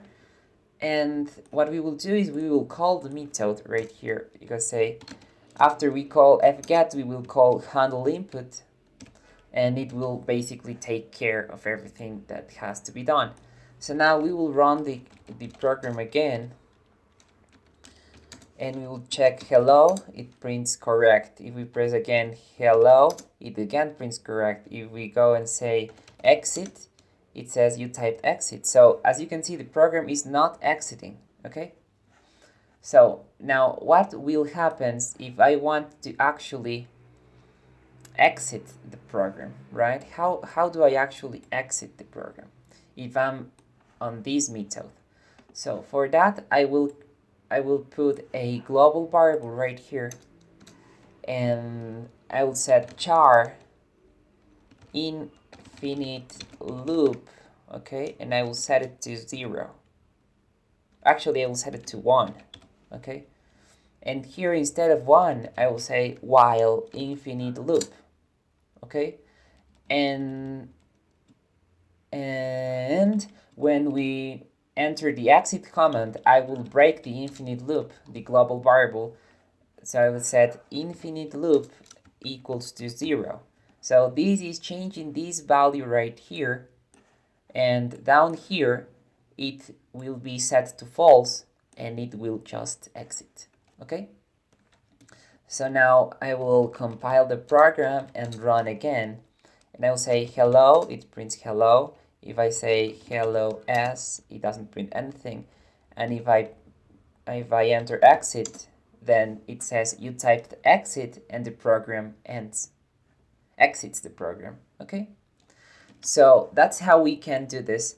Okay, so we can also add maybe more commands to this program. So we have hello exit, hello and the exit program. Maybe we want to do something else. So we can say else if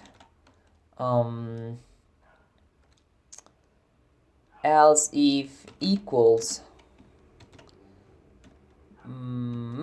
maybe could be something like,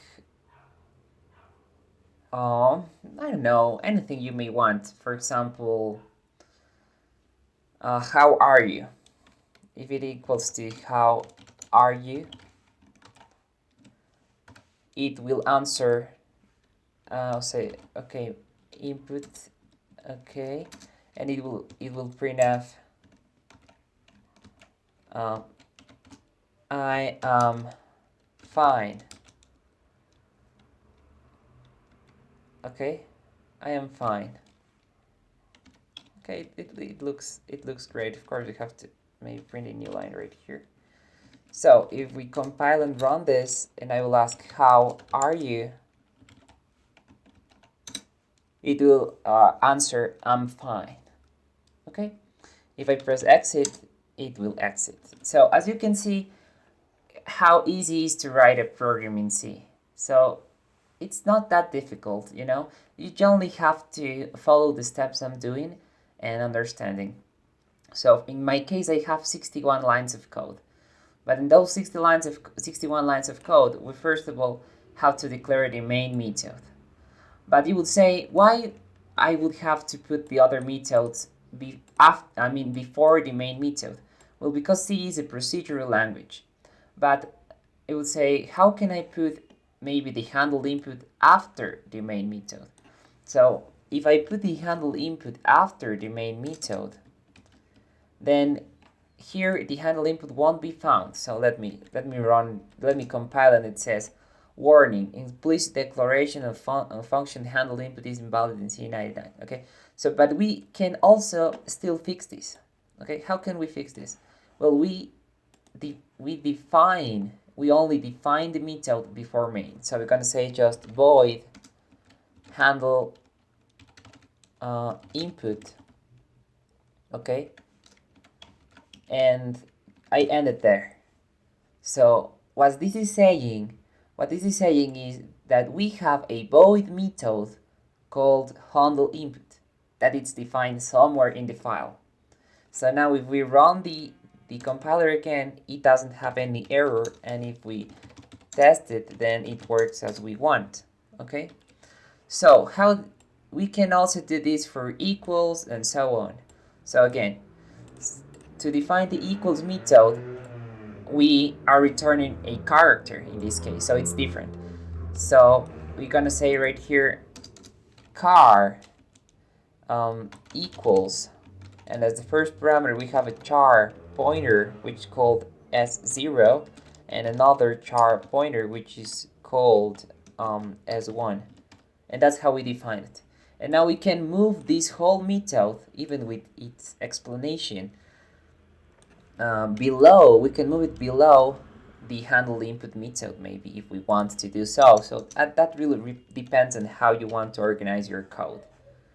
So if we move it below, as you can see, now we have our main method as the first method of our program. So, and here we have defined these two methods. We have these global variables, and maybe the program now looks better. Why it looks better? Because we can kind of follow the sequence of the program. So if we start to scroll from the top, we will say, okay, it starts on the main method, then it goes and calls handle input. So the next method, it's actually handle input, so we can keep scrolling and reading the program logic and understanding what it's doing. So this is the handle input method. And then we have the equals method right here. So if we scroll even more, we find our equals method right here. Okay? So this is basically how we define methods. So what we have learned so far. So with the stuff we have learned, we can do lots and lots of stuff. Okay? We have learned basic variables definition, constant, integers variables, floating point variables. We have learned how to define methods in C. We have learned while loops, for loops, how to print to the screen, how to get input from the keyboard, how to create single line comments, how to create multi-line comments, how to create strings, even though we haven't learned pointers yet. So in the next tutorial, we will learn pointers and we will make something really, really cool. We will print cool patterns to the screen, kind of in a very simple video game maybe. So we will print cool patterns to the screen. So I hope you enjoyed this video and I see you in the next one. Bye. Hello and welcome to this new C programming tutorial. This is part 6 on how to program in C. Okay, so in the previous tutorial, we actually created a useful program that enables us to get input from the user and print some output to the screen. In this tutorial, we will learn about pointers and we will learn how to print cool patterns to the screen. If you want, you can save this code for your learning purposes, but I will delete this in order for me to explain this better. Okay, I will delete everything and I will write int main. Okay, and we'll return 0. Okay, so what is a pointer? So we will learn pointers. A pointer is a variable in C, is a way to access an address.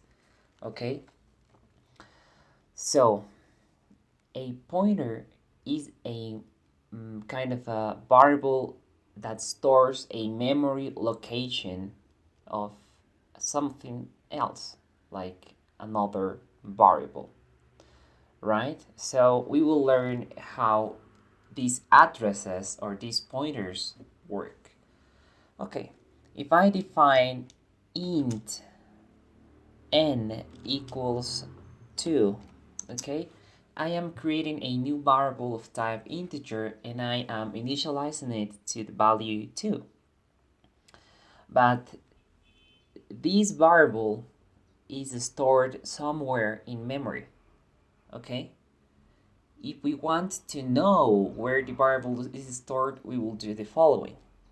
So, if we want to know and to print the variable, we already know how to do that. We call printf, double quotes, %, v, new line, and we will pass the name of the variable, which in this case is n.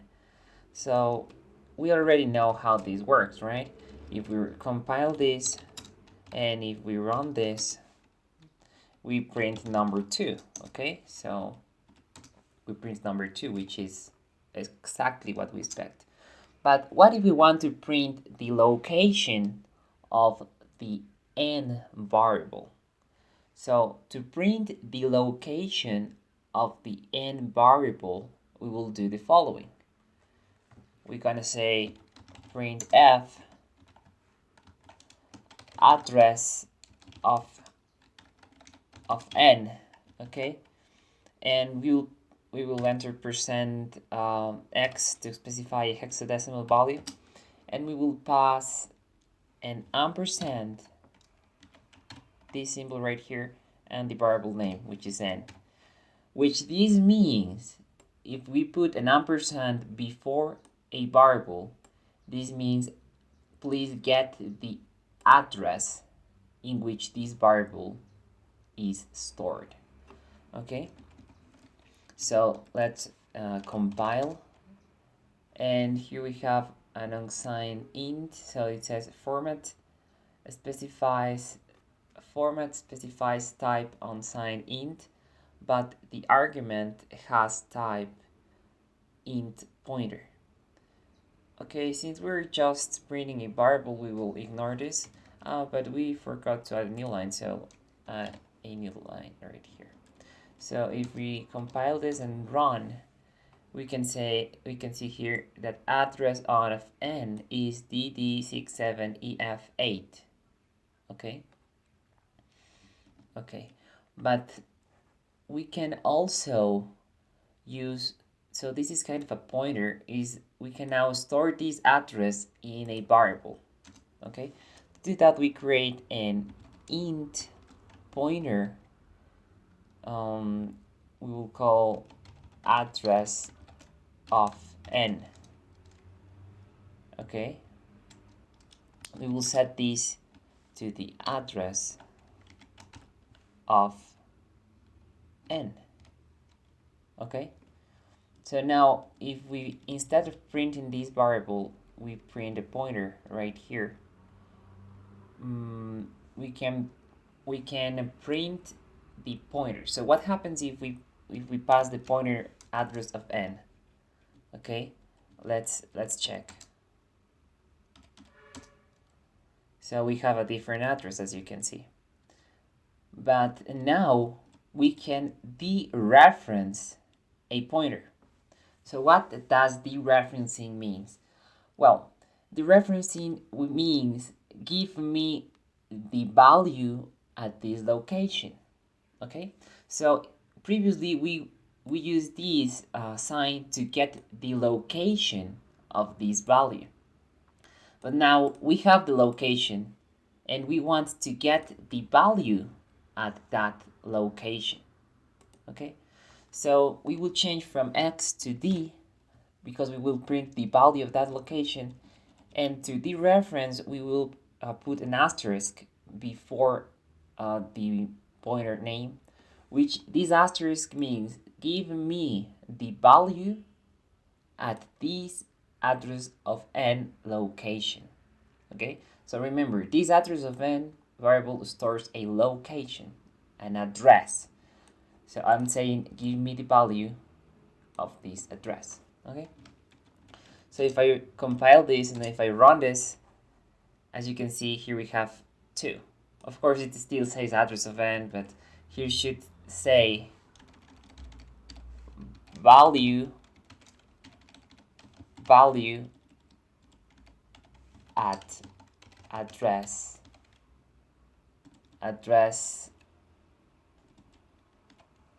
of n. Okay, so we do it again. So the value at address of n is 2. So this is basically how we can do this. So this is how a pointer works. First, we can get the address of the pointer of a variable and store it in a pointer. Okay. So a pointer is a variable whose value is the address of another variable. Okay, so pointers, I will write it here, are variables whose value is the address of another variable. Okay, so that's what pointers are variables that point to another variable. Okay, so we learned how to use pointers, how to dereference pointers, and now we can do the following.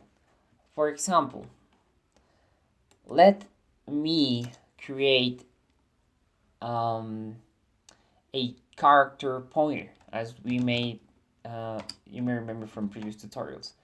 So you say char space asterisk means define a character pointer, and I will call it string.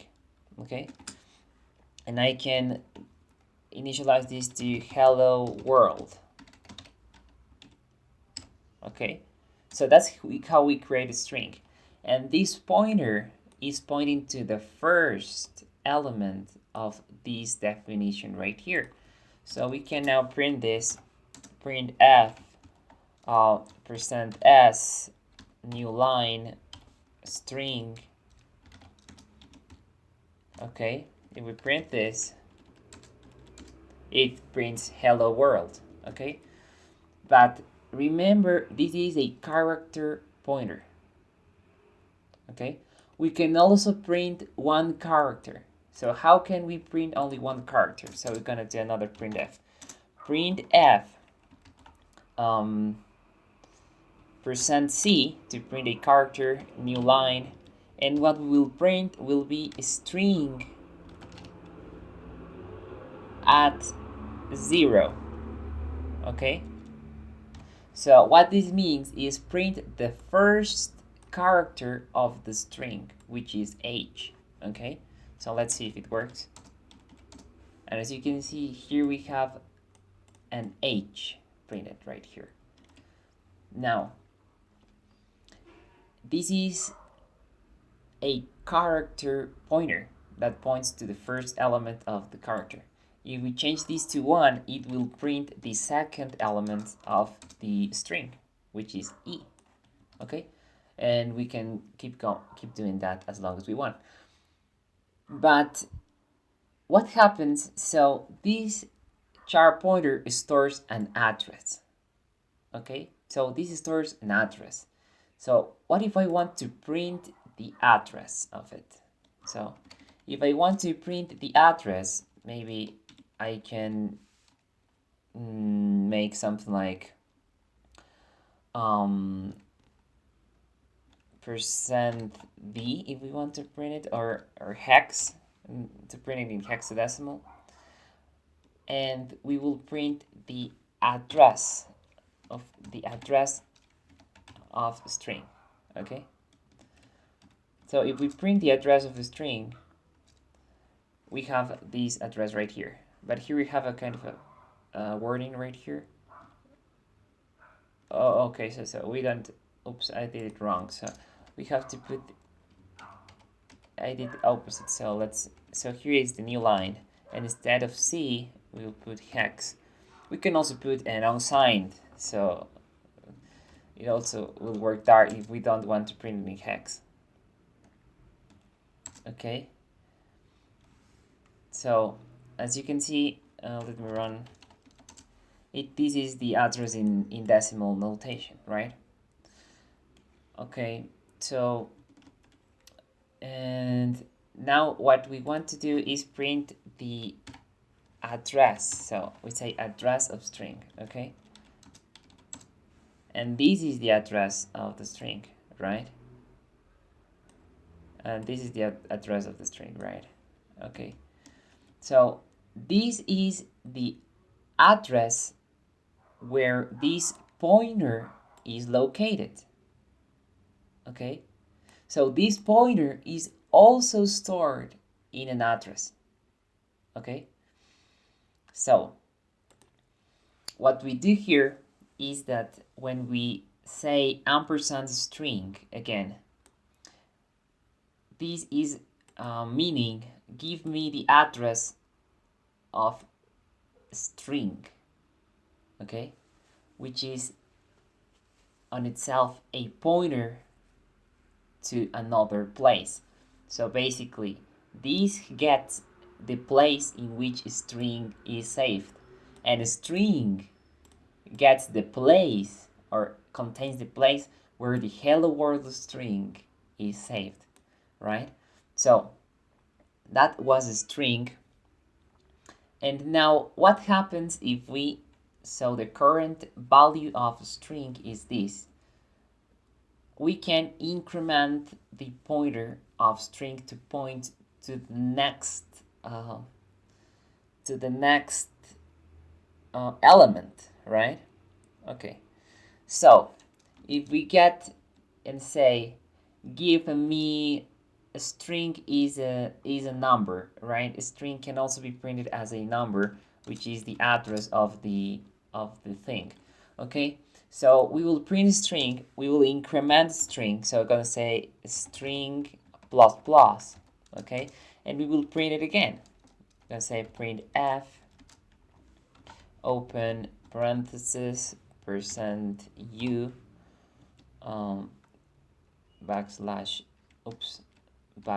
\n string. Okay, so we are printing the current value of a string. Okay, then we're incrementing it and printing the next value. Okay,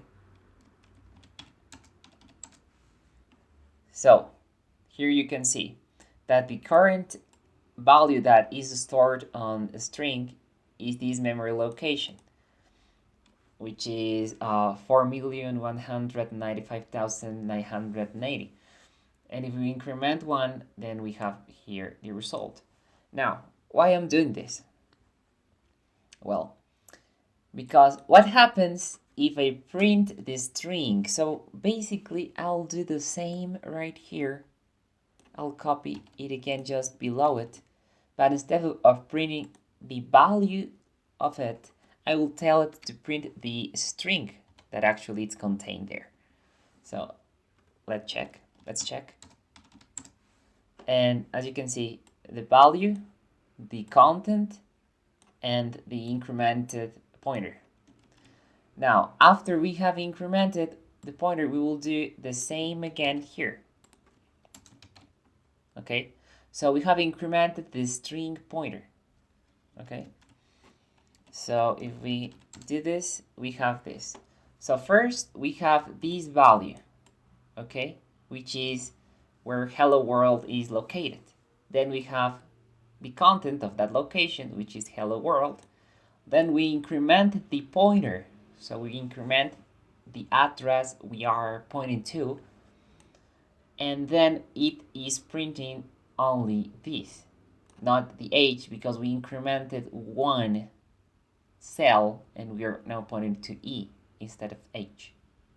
Okay, so this is basically how this pointer works.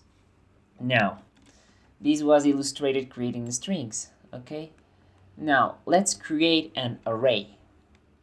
Okay, let's create an array. So say maybe char. And I told you in this tutorial we will start learning how to display some cool patterns on the screen, right? So I'm gonna say I call this frame because we will display frames. Okay, so and this is an array that has some size, right? So the size of this array would be maybe a squared value, for example 5 squared or 6 squared or something like that. So if you want to compute it programmatically, you're gonna say first you're gonna say const int screen resolution, and it will set it to maybe 10, which means 10 by 10 pixels. Okay, so it will be 10 times 10. Okay, And now inside frame, I've set it to screen resolution. So we will use characters as our pixels. And in this case, that will be displayed on a frame of 10 by 10 pixels. Okay, so that's basically how we initialize this. And now we want to define our two really states or possible states of pixels. So you can say constant character. I will define it as pixel on, and I have to do it in single quotes. Maybe I will define it as an asterisk. So you can use anything you want here, a letter, whatever. I will define it as an asterisk, and I will also define const char pixel off, and I will define it as a space. Okay, so we now have definitions, we have our frame. Now we have to fill our frame with our contents. So we're gonna create a for loop. So you can say for int I equals 0, okay, I less than screen resolution, okay, and we'll set this to I++, okay. We open the for loop, and we will say frame at I equals pixel on. If we just want to fill the frame with pixels, we do this. And after we've done this, we can print our pixels. We can say printf %s to print the strings, and we'll print, of course, let me see, we'll print frame. Okay, so let's check how it works. And as you can see, it prints 100 asterisks. Okay, so we have our frame right there, but we want it to print in a squared way, kind of in a display. So we want to check right here, and maybe we want to print every character as we fill it on the screen, on the frame, right? Okay, so it will change this to character, and we will put this printf after we set it to pixel on right here, and we will set this, we will print frame at I. Okay, if we can do this, but we can also create another for loop. Okay, so maybe we will create another for loop. So we'll put this here, and we will say for, in order for us to have it to be easier to understand what's going on here. So int I equals 0, I less than screen resolution, and I++. Okay, so first, the first for loop is used to fill the screen, and the second for loop to fill the frame, and the second for loop is used to display the frame into the screen. Okay, so awesome. So we have filled the screen right here, and here we'll be displaying it. Okay, but I told you we want the screen to look like a real screen, right? So 10 by 10, not just 100 one after the other. So to do this, we will check the following.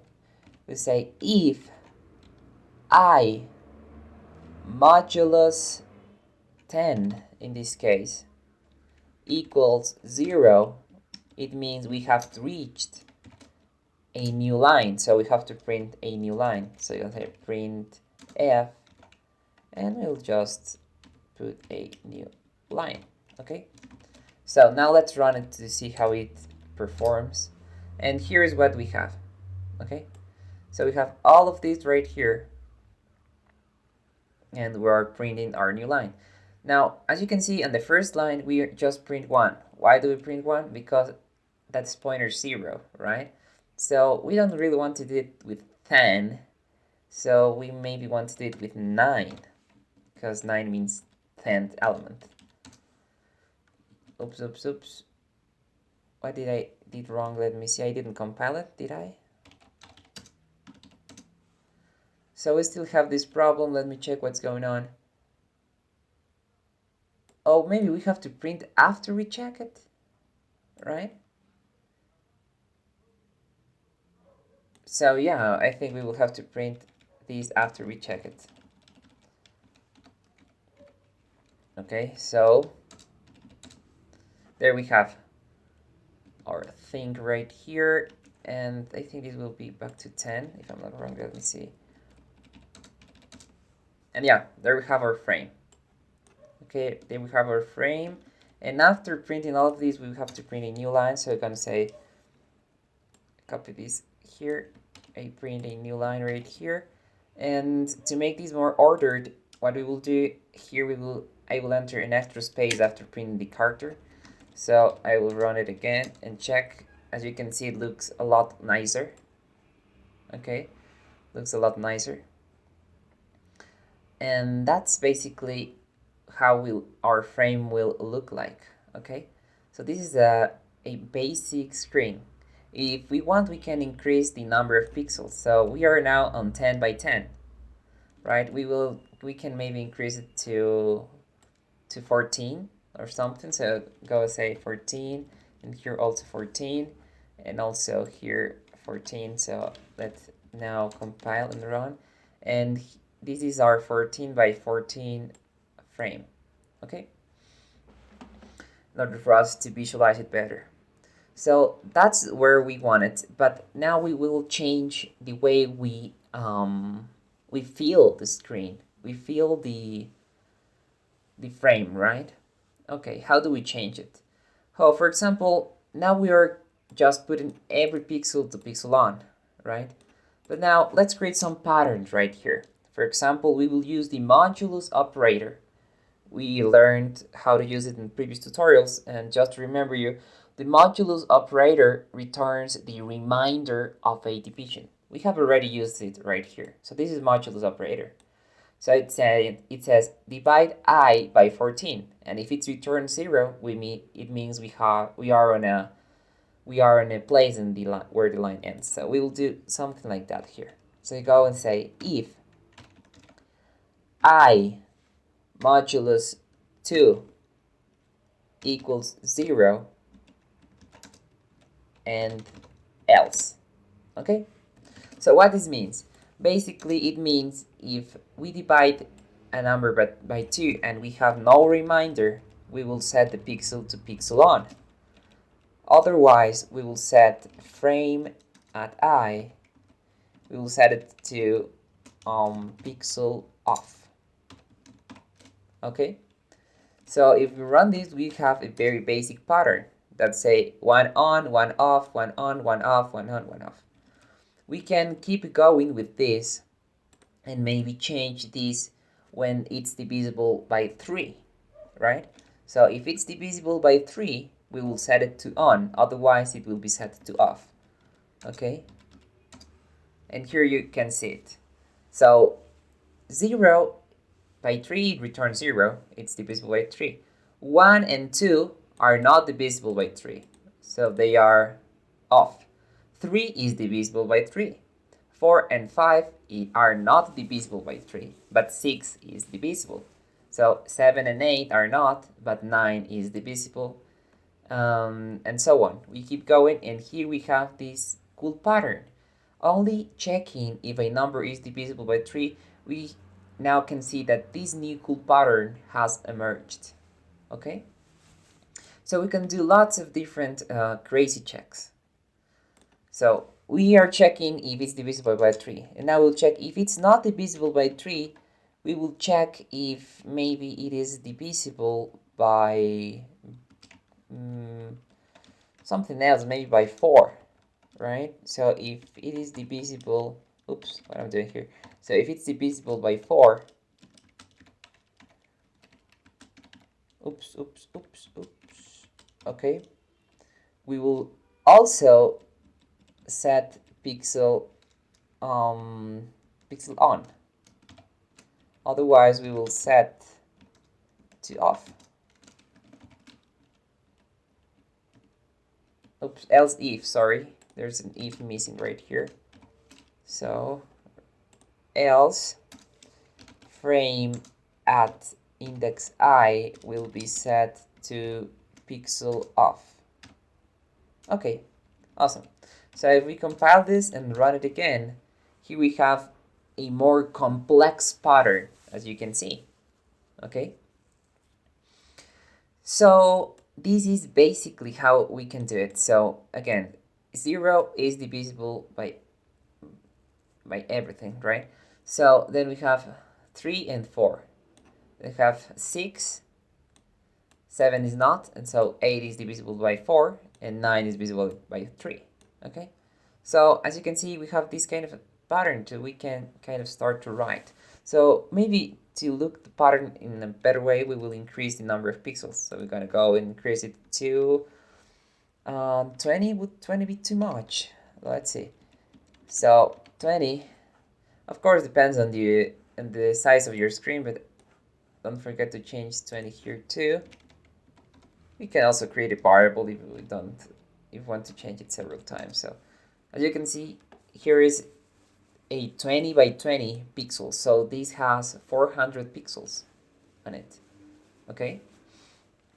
So we can keep doing this and keep going.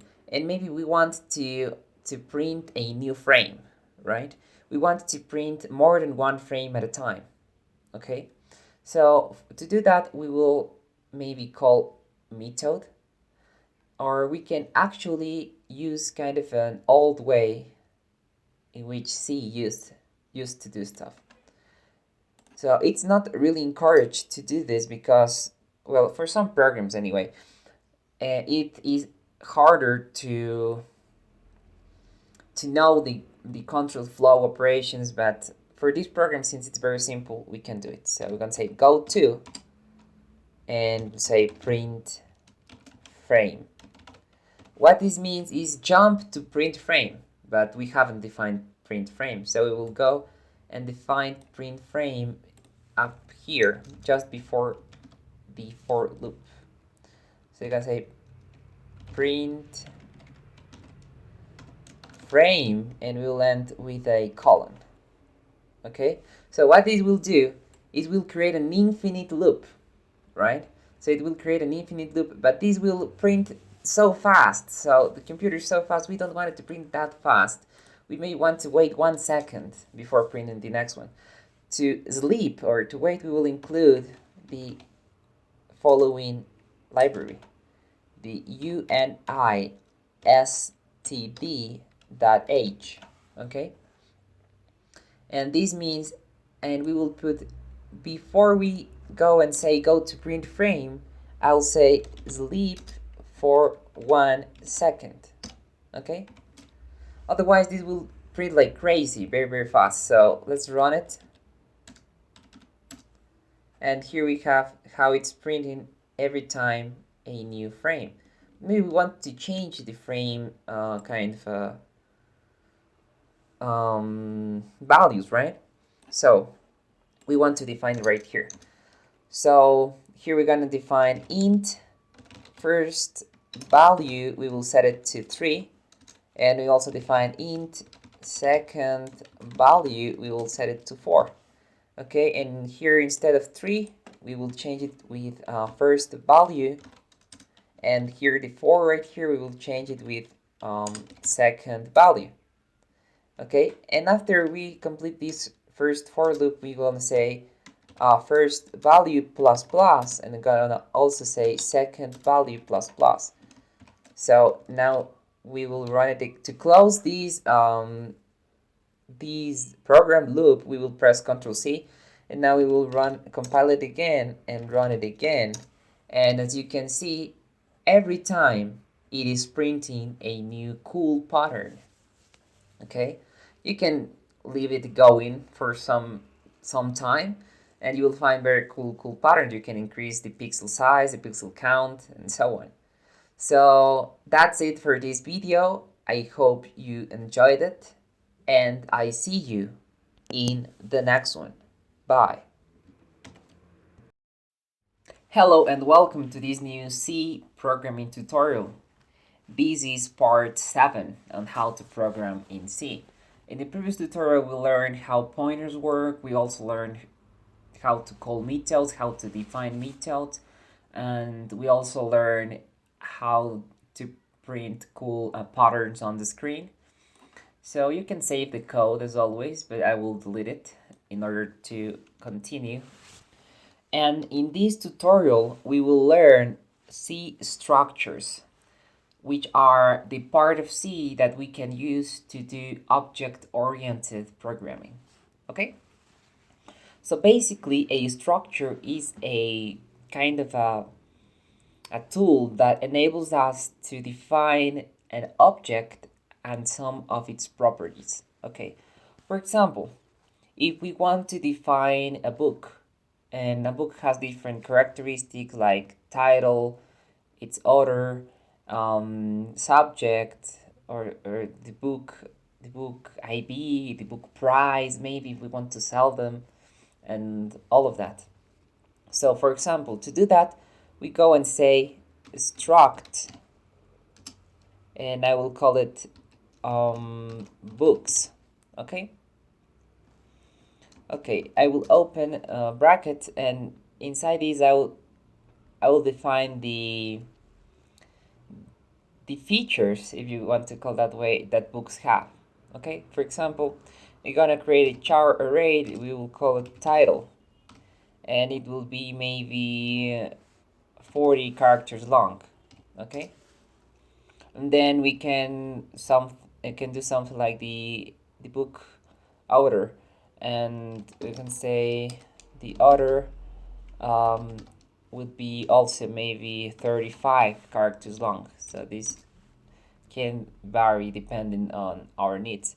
And we also can have maybe, I don't know, maybe the number of pages or something like that. Like, so I can say integer number of pages. Okay, and now we have our structure right here. The thing is that we have to define this structure outside our methods. So we have to define it as in a global variable because we're defining a new kind of an object. And of course we have to end the last bracket with a semicolon. And now we have defined our books structure. Okay, so that's basically how we do it. Now if we want to create an element or an object of that structure, we're going to say, for example, struct books, and I'll call it, for example, book 1, right? So this is the first structure we will create. So we have defined this, and we can maybe copy a string or something like that to the title. Okay, so we will include the string library that will enable us to copy strings. So you're gonna say include string.h, as you can see. So now that we have included this library, we can do the following. We can say strcpy, which means string copy. And here, the first thing we will put is the destination string. So in this case, it's book 1.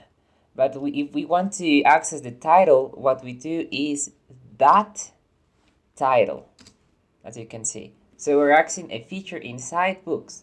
So say is string copy book 1 dot title, which is the first parameter or the destination of the string copy method, and the source will be, for example, this is my book name, or your book name, right?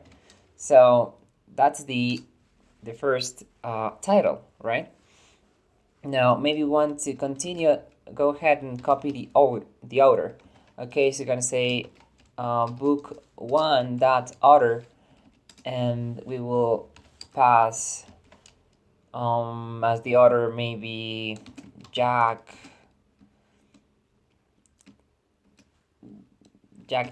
you know. just the name, right? The name of the author.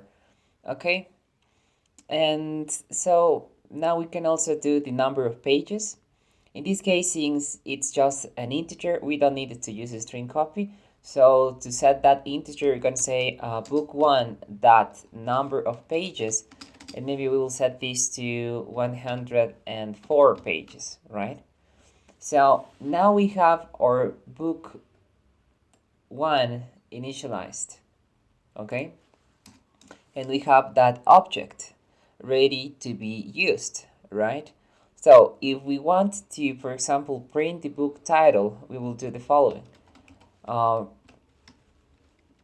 Print f will print a %string and a new line, and what we'll print here will be book 1 dot title. Okay, so let's run it to check if this works. cc to run and .c1, cc to compile and .c1 to run. And as you can see, this is my book name is now printed on the screen. Okay, so we can do the same with the book author and the number of pages of our book. Okay, so this is how structures work. So you can be very creative on how to define structures. For example, if we define a structure, I will define a square, for example, right? And inside this, I will define an int, and for example, the x point, xo, for example, x0, and I'll set it, I cannot initialize it, so I can only define here. Okay, so int x0, and I can also say int y0.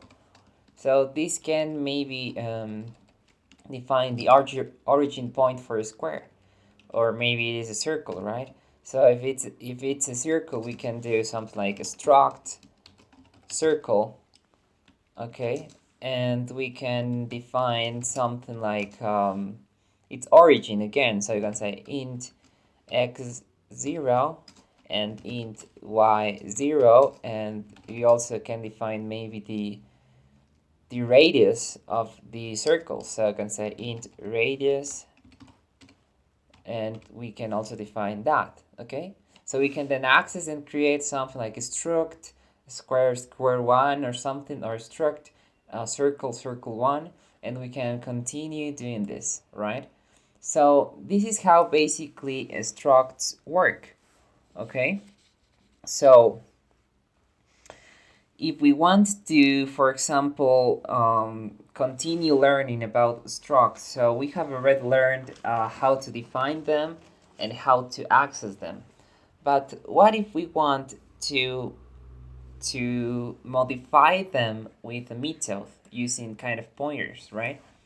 So I'm gonna say here, I will define a method that say void modify struct, okay? Or modify book, if you want to make it easier. So modify book, and inside here we will have to get a structure type. So we have to get a structure type. To get a structure type right here, we do the following. We'll say struct, okay, books, and I'll call it book, okay, like that. So this is how we can modify our structure, right? But the problem here is that, well, we can do two things right here, right? So we define the method there, and we will actually implement it right here. So I can say void modify book, and I have to do the same as I previously defined the method. So here is books, book, so exactly the same, right? Okay, awesome. So if I open this right here, I could say, for example, I will just modify it by saying, for example, book that title. So I will string copy, right? So strcpy and I'll say book that title, and I will say something like title or modified title, right? So now I'm copying it to this new book right here. So I will, of course, after this line in the main method, we printed the book title. We will go here and modify book. Okay, so I can say modify book, and what I will pass right here will be, of course, our book, which is called book 1 in this scope, right? So let's try to run it and see how this behaves, right? Okay, so I'm compiling it and running it, and as you can see, we cannot see the change because we're not printing, so let's print something. After we modified the book, we will print the title again, right? Okay, let me see, and we will print the same we printed previously, which is book 1.title. So just to recap right here, we're printing this title, we're modifying the title, and we're printing the title again to check if it was modified, right? Okay, so if we do it, we do here, and what we see here is that the title is not being modified. So you may ask why. So the thing is that the following happens. We are passing an object, okay? What does it mean? This means that when we are calling modify book and we pass the book 1 parameter, we're not passing the same book 1 right here. We're passing another book that has the same contents, okay? So we're passing another book that has the same contents. What this means is that the book that is received here, this right here, the one we are modifying in title, we are modifying the title to a copy of this book. Okay, to demonstrate this, I will print the new book title right here. So I'm gonna say print f, and as the first parameter, I will pass of course %s and new line, and as the second parameter, I'll pass book that title. Okay, so now we will run the app to check if it works, and as you can see, it now works. So this is my book name, then we have modified title, and now this is my book name. So to illustrate this better, I am printing the original name right here. Then I'm modifying the name and printing the new name.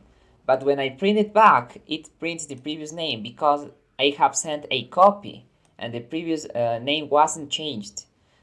So it was changed only in the copy I sent it. So how can I modify it in the actual original book? So that's the question, right? I want to send the original one and not a copy. So how can I modify it? So to modify it, I'll have to send a pointer to the original book. So how do I send a pointer? Well, pretty easy actually.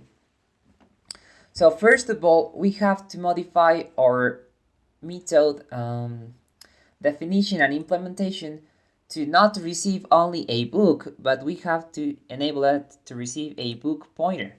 So we just add an asterisk right here, and of course, since this must be the same as this one, we will add an asterisk right here. Okay, so now, as you can see, we can delete this. Well, we will delete the printf, okay? We'll delete the printf inside the modify book method, and right here, instead of passing book 1, which means copy, make a copy of and pass it, we will say pass the address of book 1, which is ampersand book 1, right? So what this is saying is first, okay, we printed the original title, then call modify book and pass the address of this book. When we pass the address, and then the method knows where the original book is located, so it won't create a new copy because we're passing just the address, right? So, and here inside the modify book method, we have to modify the new using the reference to the original book. Okay? So, how do we do that?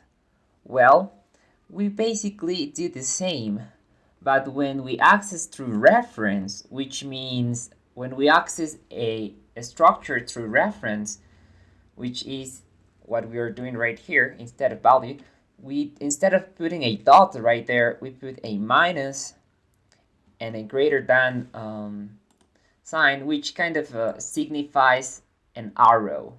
Okay, so this, I will call this an arrow that says inside book go to title. And you have to remember here that we use dots when we pass a copy of the object, and we use an arrow when we pass the address of the original object. So right here we're modifying the title, we're not printing the title here, so it will go back here and print the title if it was modified or not. So now I will compile the program and run, and as you can see, it now works. So it says this is my book name, and then we have modified title. So make sure you practice this a bit because this concept is really important. So first we say, please give me the address of book 1 and send that address of book 1, send it to modify book. So modify book knows where the original book 1 is located. Even though here we call it book, it's referencing to the original book 1 because it has the address of the book 1 structure. And to access that structure element, so the title element of book, when we are using a pointer or a fast variable reference, we use this arrow, okay? And we change the title the same way we did previously. And so this is how we access methods and how we access the structure parts using the address of the instruction, right? So this is basically on how structures work, right? So that's useful. And now let's continue with the tutorial. I will delete this code. You can create a new file. It's really easy, so you only have to have a main method, okay? So I will delete all of this because we've learned this already. So structures were learned.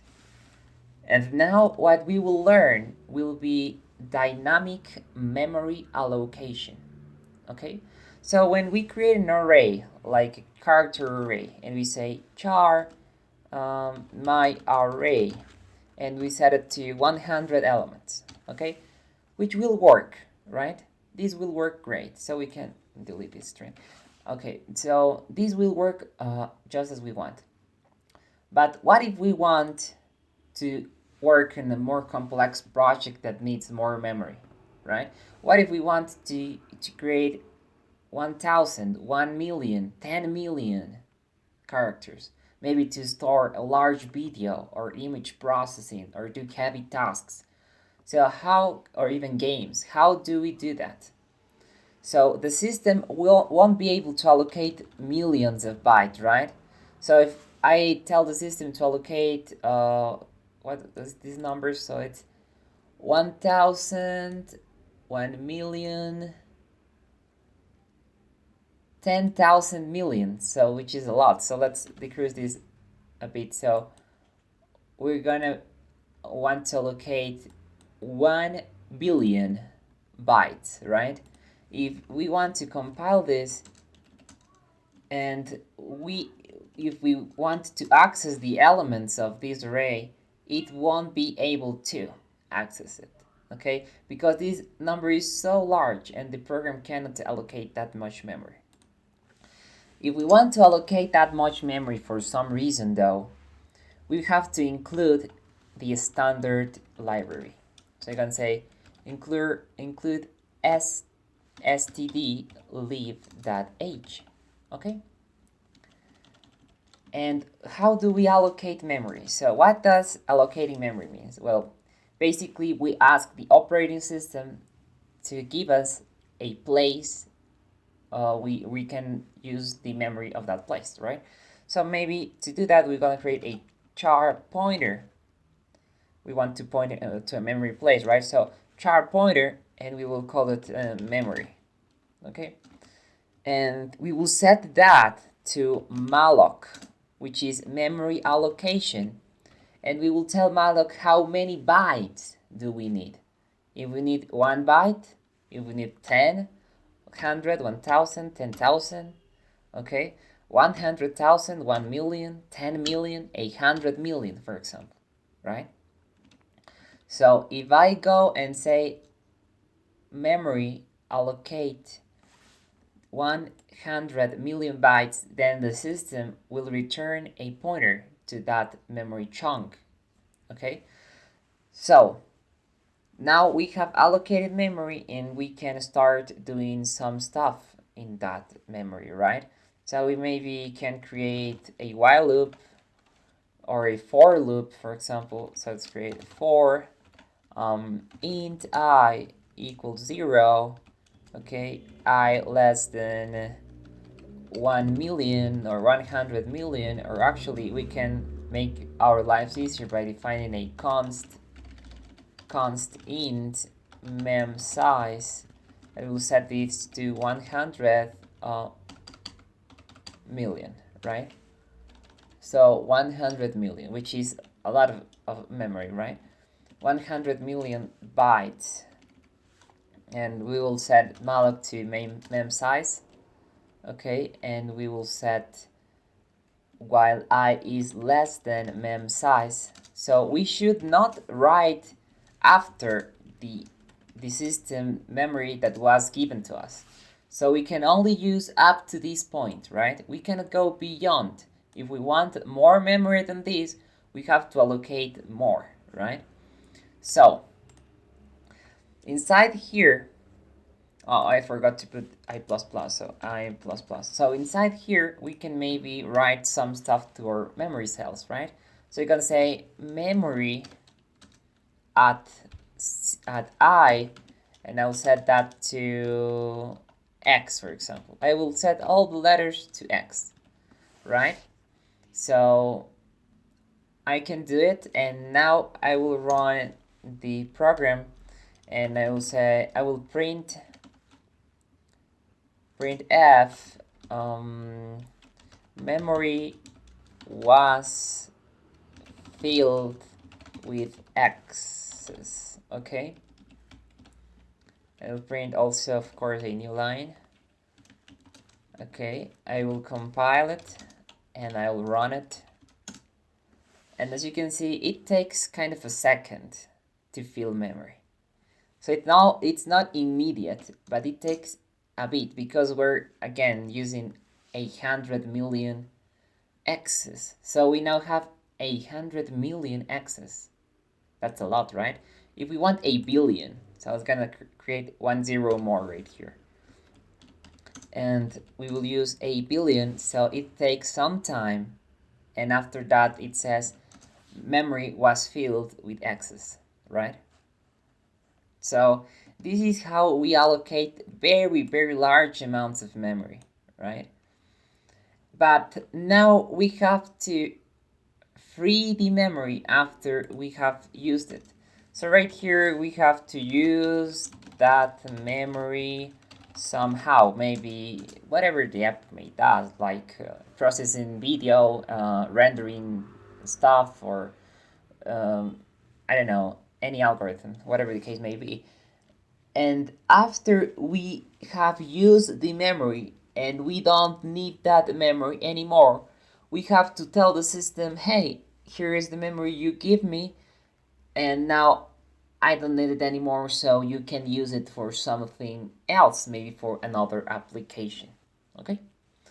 So to do that, we only do and say free, and we pass the variable name, which is pointing to the memory allocation we did previously. In this case, it's called memory, right?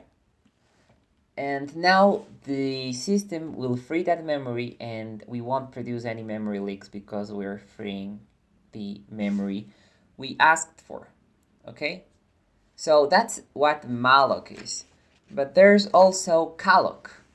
So instead of malloc right here, we can also call calloc. What does it mean? Well, it means that it will initialize our memory to 0, but to call calloc, we have to, of course, we first pass the memory size, and then we pass the kind of bytes per the size of the data type, okay? So char has 1 byte, so it'll pass 1. But when this is more useful, the second parameter, when we are, for example, allocating integers, right? We maybe are allocating integers. So we will decrease 10 this because it will be too much, right? So if we want to allocate integers right here, I will pass int right here.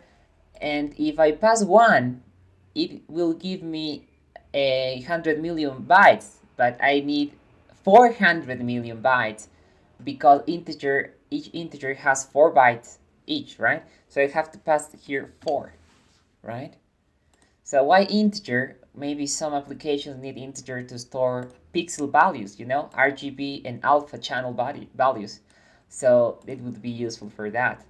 So if we can also do this, and if we run it, it will do the same, right? So we have malloc and calloc, and after we use both, we have to free memory in a way of telling the system that we are done using that memory, and now that the system can use something else. Okay, so that was memory allocation. Now let's learn a bit about the type definition, right? So we can create a new type definitions right here. So if you want to access the most primitive data type, which is an unsigned char, which is a byte, an unsigned byte, which is just plain 8 bits, nothing added, nothing more, nothing less, okay? But you say unsigned char is a kind of a long name. Why they just didn't call it byte, right? So we can define a byte by saying type def unsigned char, and we will give our new unsigned char name. We will call it, for example, byte. Okay, so how can I use this? Well, let me delete these guys right here. So instead of using unsigned char, I am a bit, okay, and I'll set it to 0. I can just do the same by saying byte, and this will be also I am 8-bit, and to avoid confusion I will call it 1, and I'll set it to 0, right? So this second way here looks much more elegant than this one right here. So we're using these in a very, very simple way, and of course it will compile. So if you want to test, just run it and it compiles. So we are using the byte keyword to access this new definition that we have done, right? Okay, so that's how we define a new type, okay? So as in other programming languages, we have true and false, but in C we don't have them. So for example, we can define it in the following way. So we can, for example, put number sign, and then we say define, and I'll say true, and I will call it 0, and also define false. It can be uppercase, it can be lowercase. I'll call it true is 1, sorry, and false is 0, right?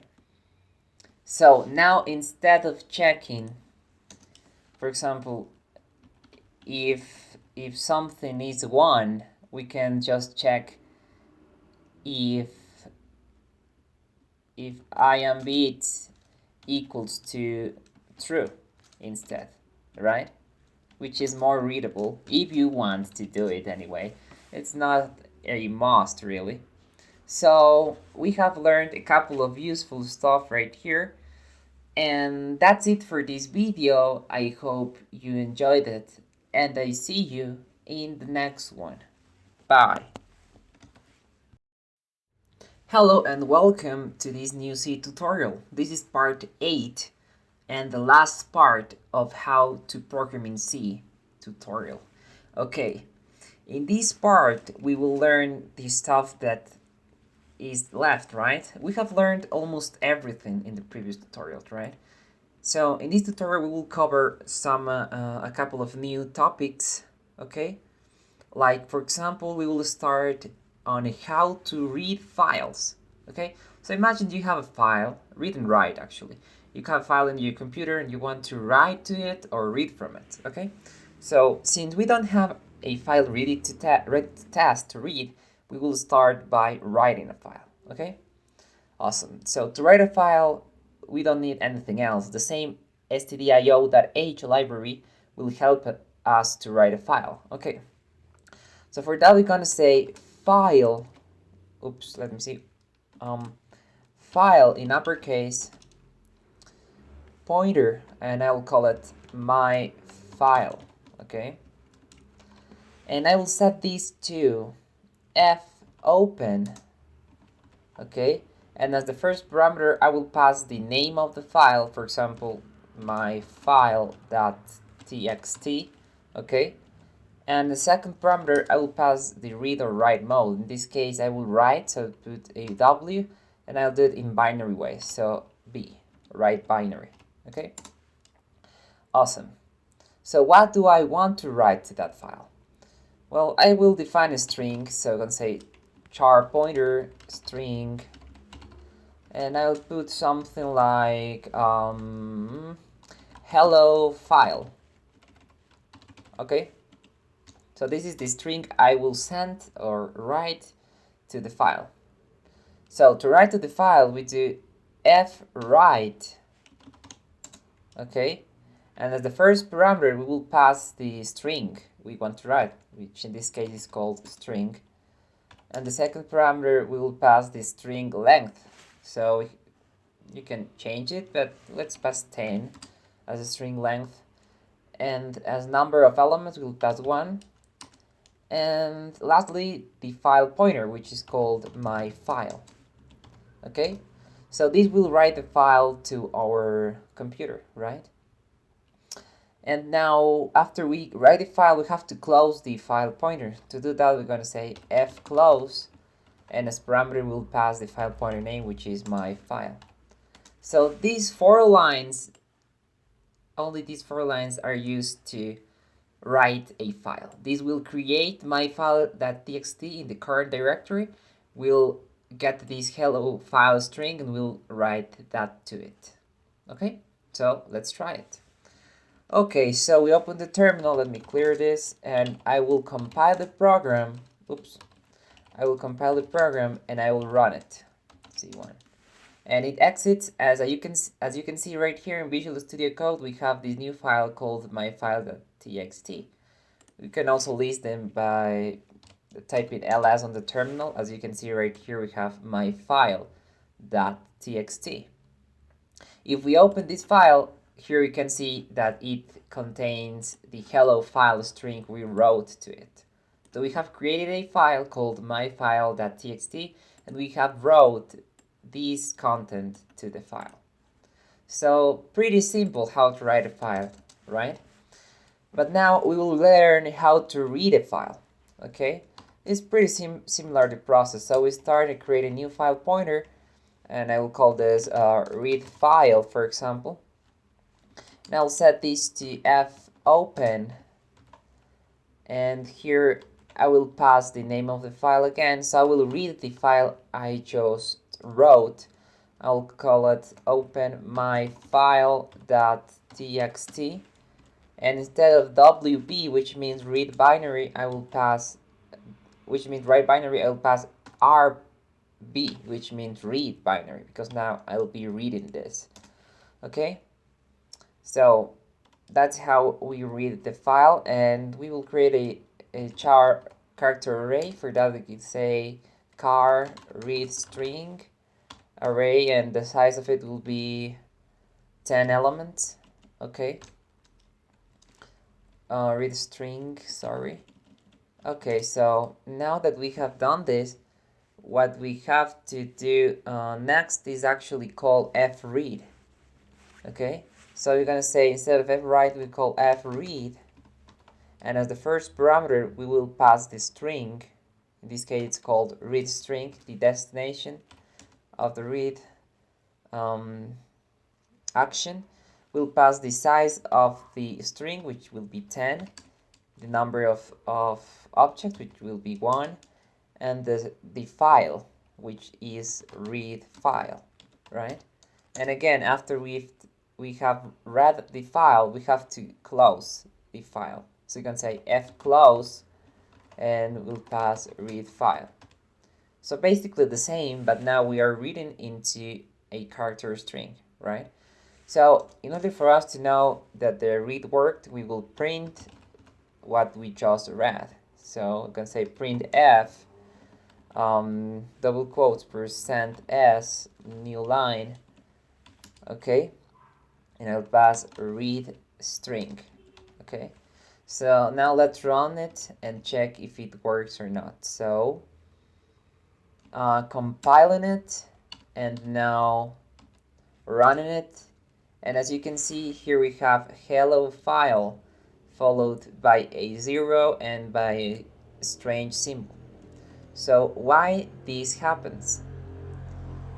Well, basically this happens because we are not null terminating our file, right? So to null terminate our file, we'll do the or string will do the following. Instead of 10 right here, we will put 11 here, and here we will still read 10, okay? And after we close the file, we will put the 11th element, or which will be accessed by 10. So we'll be read string at 10, and we will put this to the null terminator, okay? And we will set it to single quotes \0, okay? So with this done, we now have set our string with its null terminator. Now we will run this again to check if it now works. And yes, it now only prints what we want, which is, of course, awesome. So this Null Terminator, as I explained in previous tutorials, tells the system where the string ends, right? So that's the only function to it, right, actually. So now we know how to read files. And now we will learn how to kind of handle some errors. For example, let's imagine we don't have a file. For example, I will try to read my file 1, okay? And what will happen then, okay? So if I run it, it says segmentation fault. But we don't know what that means, right? But because we don't know. So here we have to check if the read operation was successful or not. Okay, so to check if the read operation was successful, we'll do the following. We'll say if read file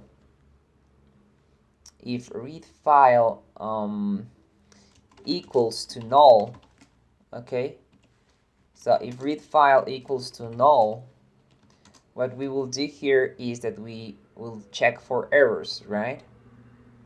Okay, so to check for errors in C, we will have to import a library, which will be the errno.h. So we're gonna say include errno.h. Okay, this library will enable us to handle errors and to get what's going on with our system, right? So after we've done this, we want to print what went wrong when we try to read our file, a non-existent file actually. Okay, so to do this, we're gonna say printf, and you say error number or error code or something, and we will specify a %d and then \n, and what we will pass here will be err and o, because the library will store in that variable the error that occurred, right?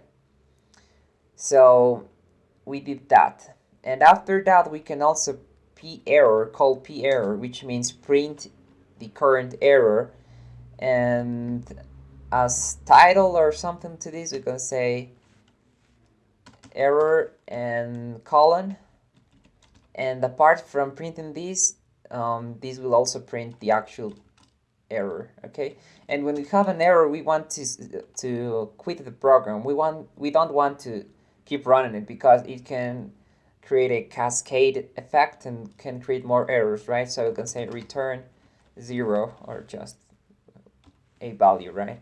So now let's compile the program and let's run it.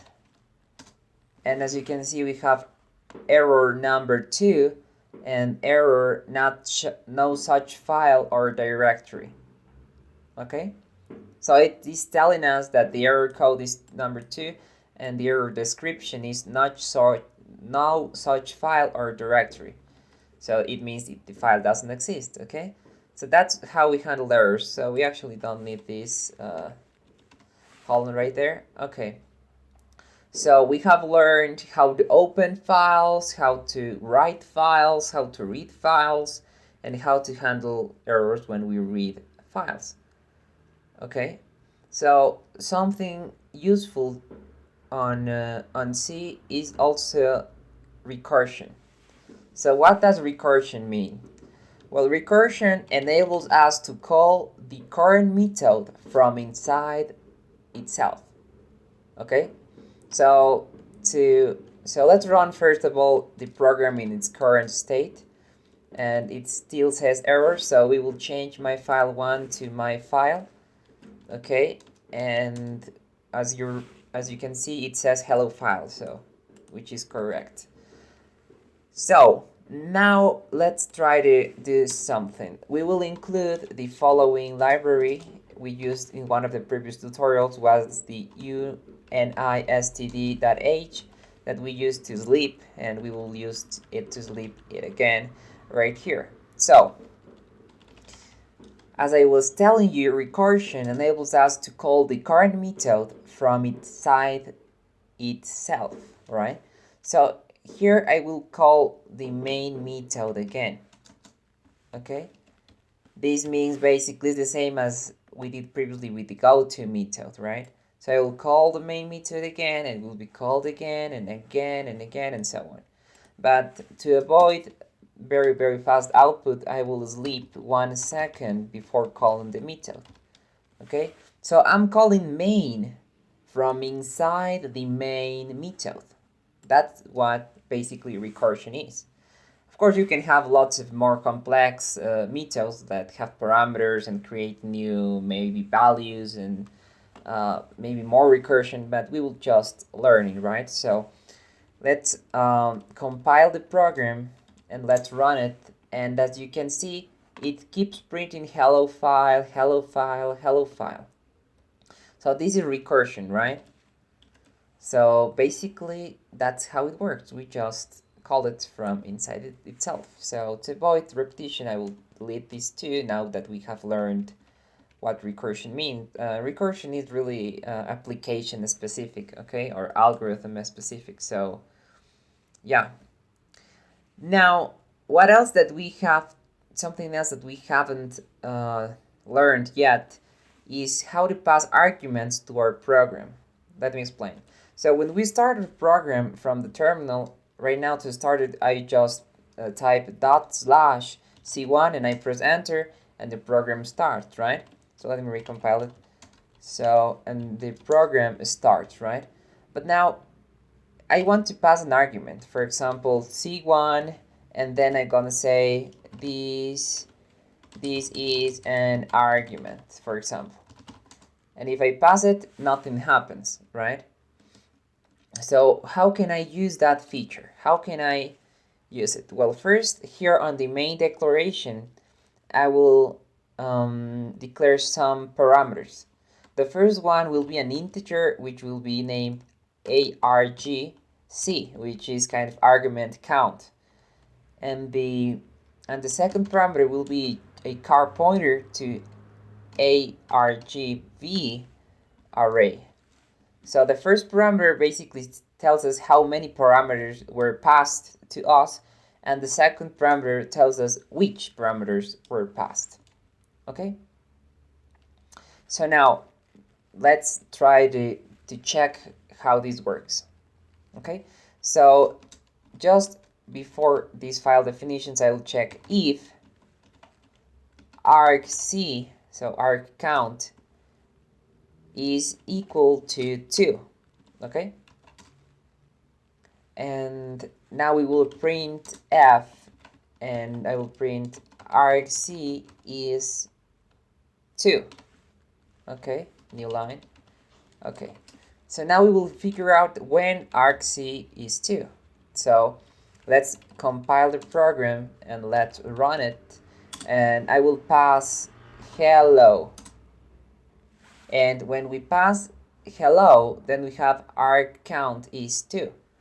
So basically the first argument is the kind of the program itself, okay? And second is the actual argument we passed, okay? Okay, and in this case we want to just pass one argument, right? So I'll say else if argc is greater than 2, okay?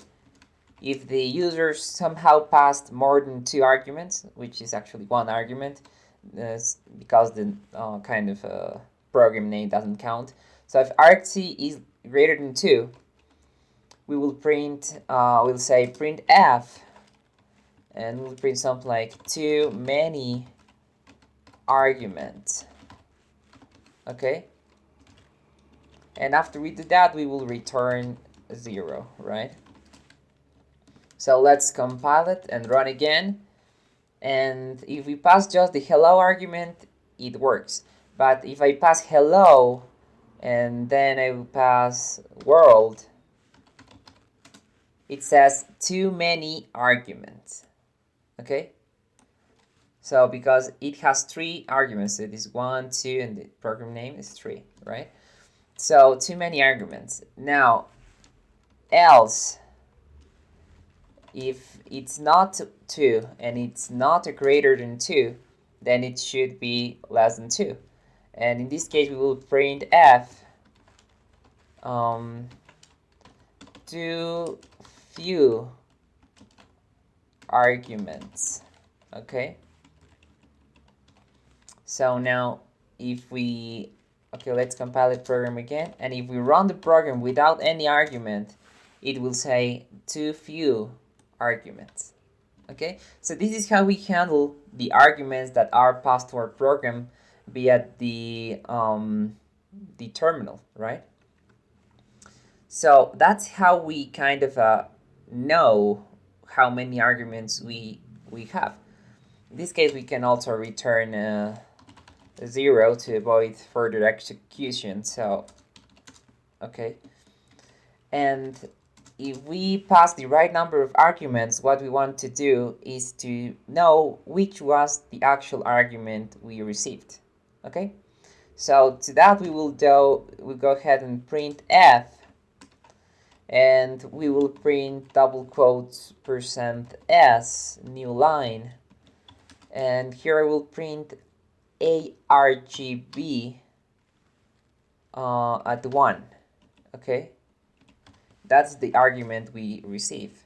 Okay, so if we go ahead and compile and then run the program with the hello argument, or just one whatever argument, and we pass, and it says arg is 2, it says hello, which is the argument, and hello file.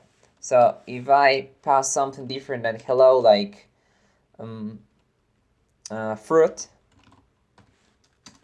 Okay, it says argc is 2, fruit, and hello file, right? So pretty easy to understand this concept. Okay, so that's it basically of how the C programming language works. And now we will check a bit on how the compiler works, right?